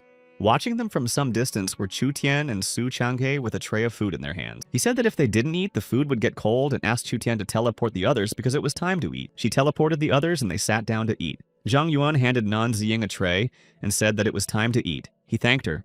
Su Changhe came up to him and reported in a tray of more food and said that man is iron and food is steel. Chu Tian crouched down to the still crying Nan Zishan and silently placed a leg on her tray. The other espers came over to Nan Ziying and also silently shared their food. Su Changhe told everyone that it was time to stop slowing down and eat quickly because there was still a lot to do. When Nan Ziying had eaten, he told Su Leng to compile a stranger guide to be handed over to the 5th line of defense and began to dictate. While she was taking notes, received a report from the 5th line that a sonic bat king had appeared from the Kawasaki countryside, and the losses were huge. They all looked up and realized it was bad. The Void Gate threw out a whole horde of A-class aliens. Nan Ziying told Chu Tian to go with him to the 5th line of defense for backup. He ordered the rest of them to deal with all the A-classes there. On the 5th line of defense on the battlefield of magical arrays, explosions were already rattling everywhere. Hordes of monsters were trying to break through the field of forbidden spells created by Nan Ziying. Once through this field, they would be trapped in a current trap against the wall. Nan Ziying's tamed mutant beasts fought the attackers to the last man. Immortal souls were wielding immortal souls on the field of the souls of those who had gone to the other world. Suddenly, a strange light appeared in the sky and the beasts looked up, but before they knew it, they were gone. Commander Wang Zai and his fighters saw this and didn't understand what was happening.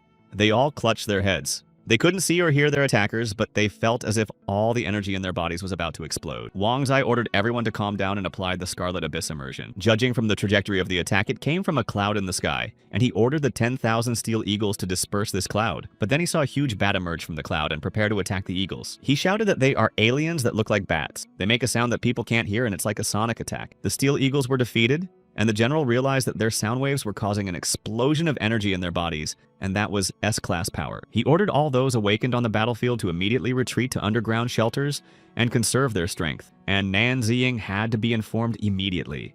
At the same time, at the slaughterhouse, the workers were fighting mutants. Since the awakening of their gift, the mopping up had become much faster, and everyone could feel their power. But suddenly, under the influence of the ultrasound, they all grabbed their heads and fell to the floor. The sound waves spread throughout the city, and people could feel them.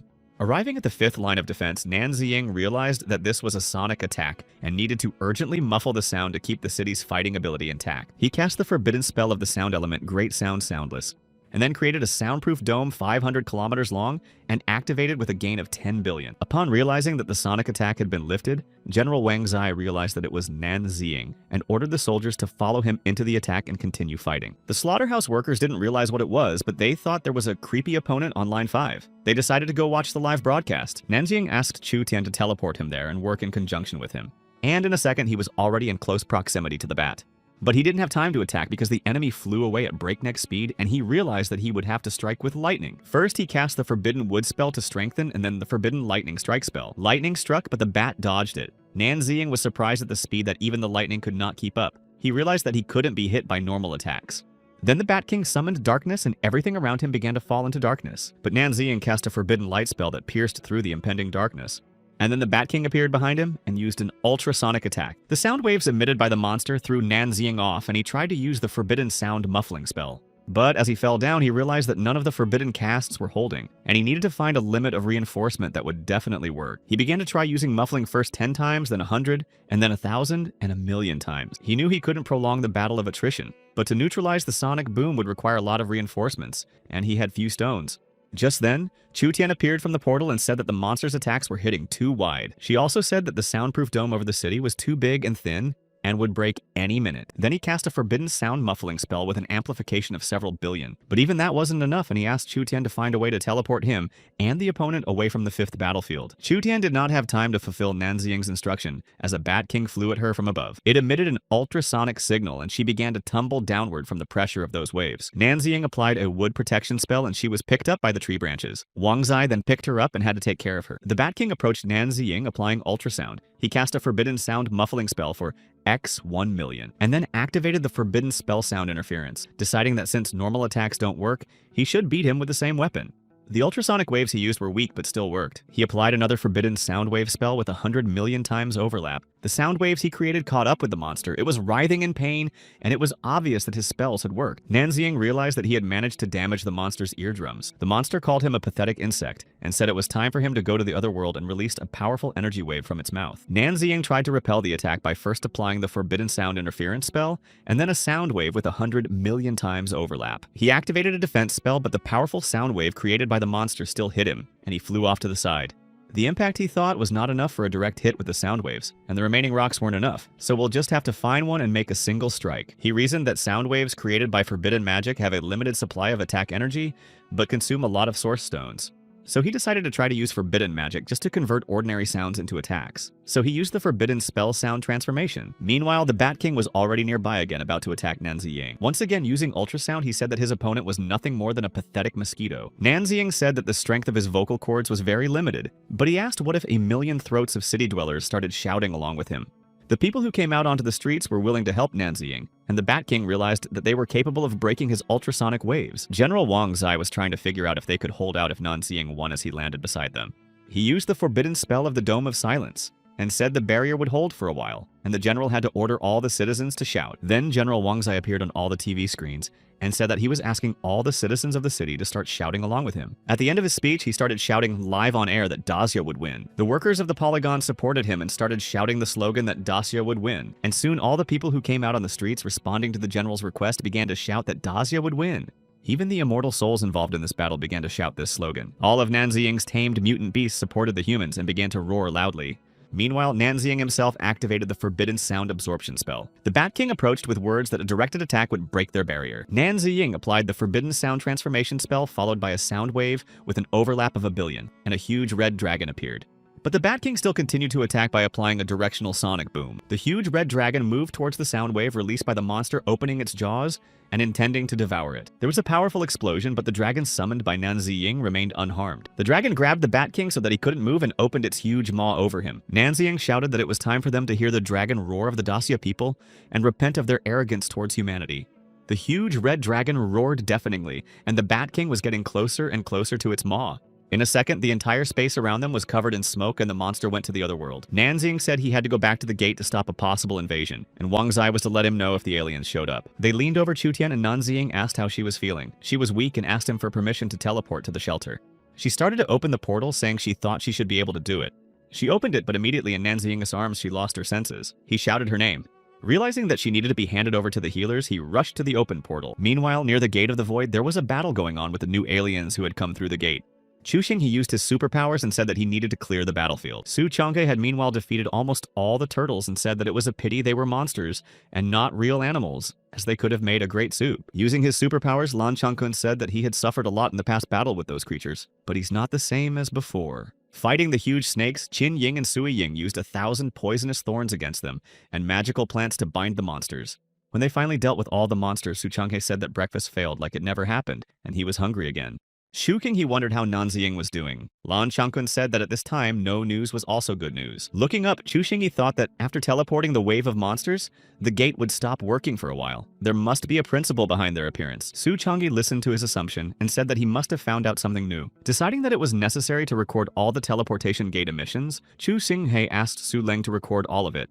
and the levels of monsters carried. After listening to the young man's instructions, Sulan agreed to record all the information. But then strange lights appeared from the void gate in another rift form. Su Changhe looked up and realized that a new rift had appeared, and seeing the lights, he asked bewilderedly what this stuff was.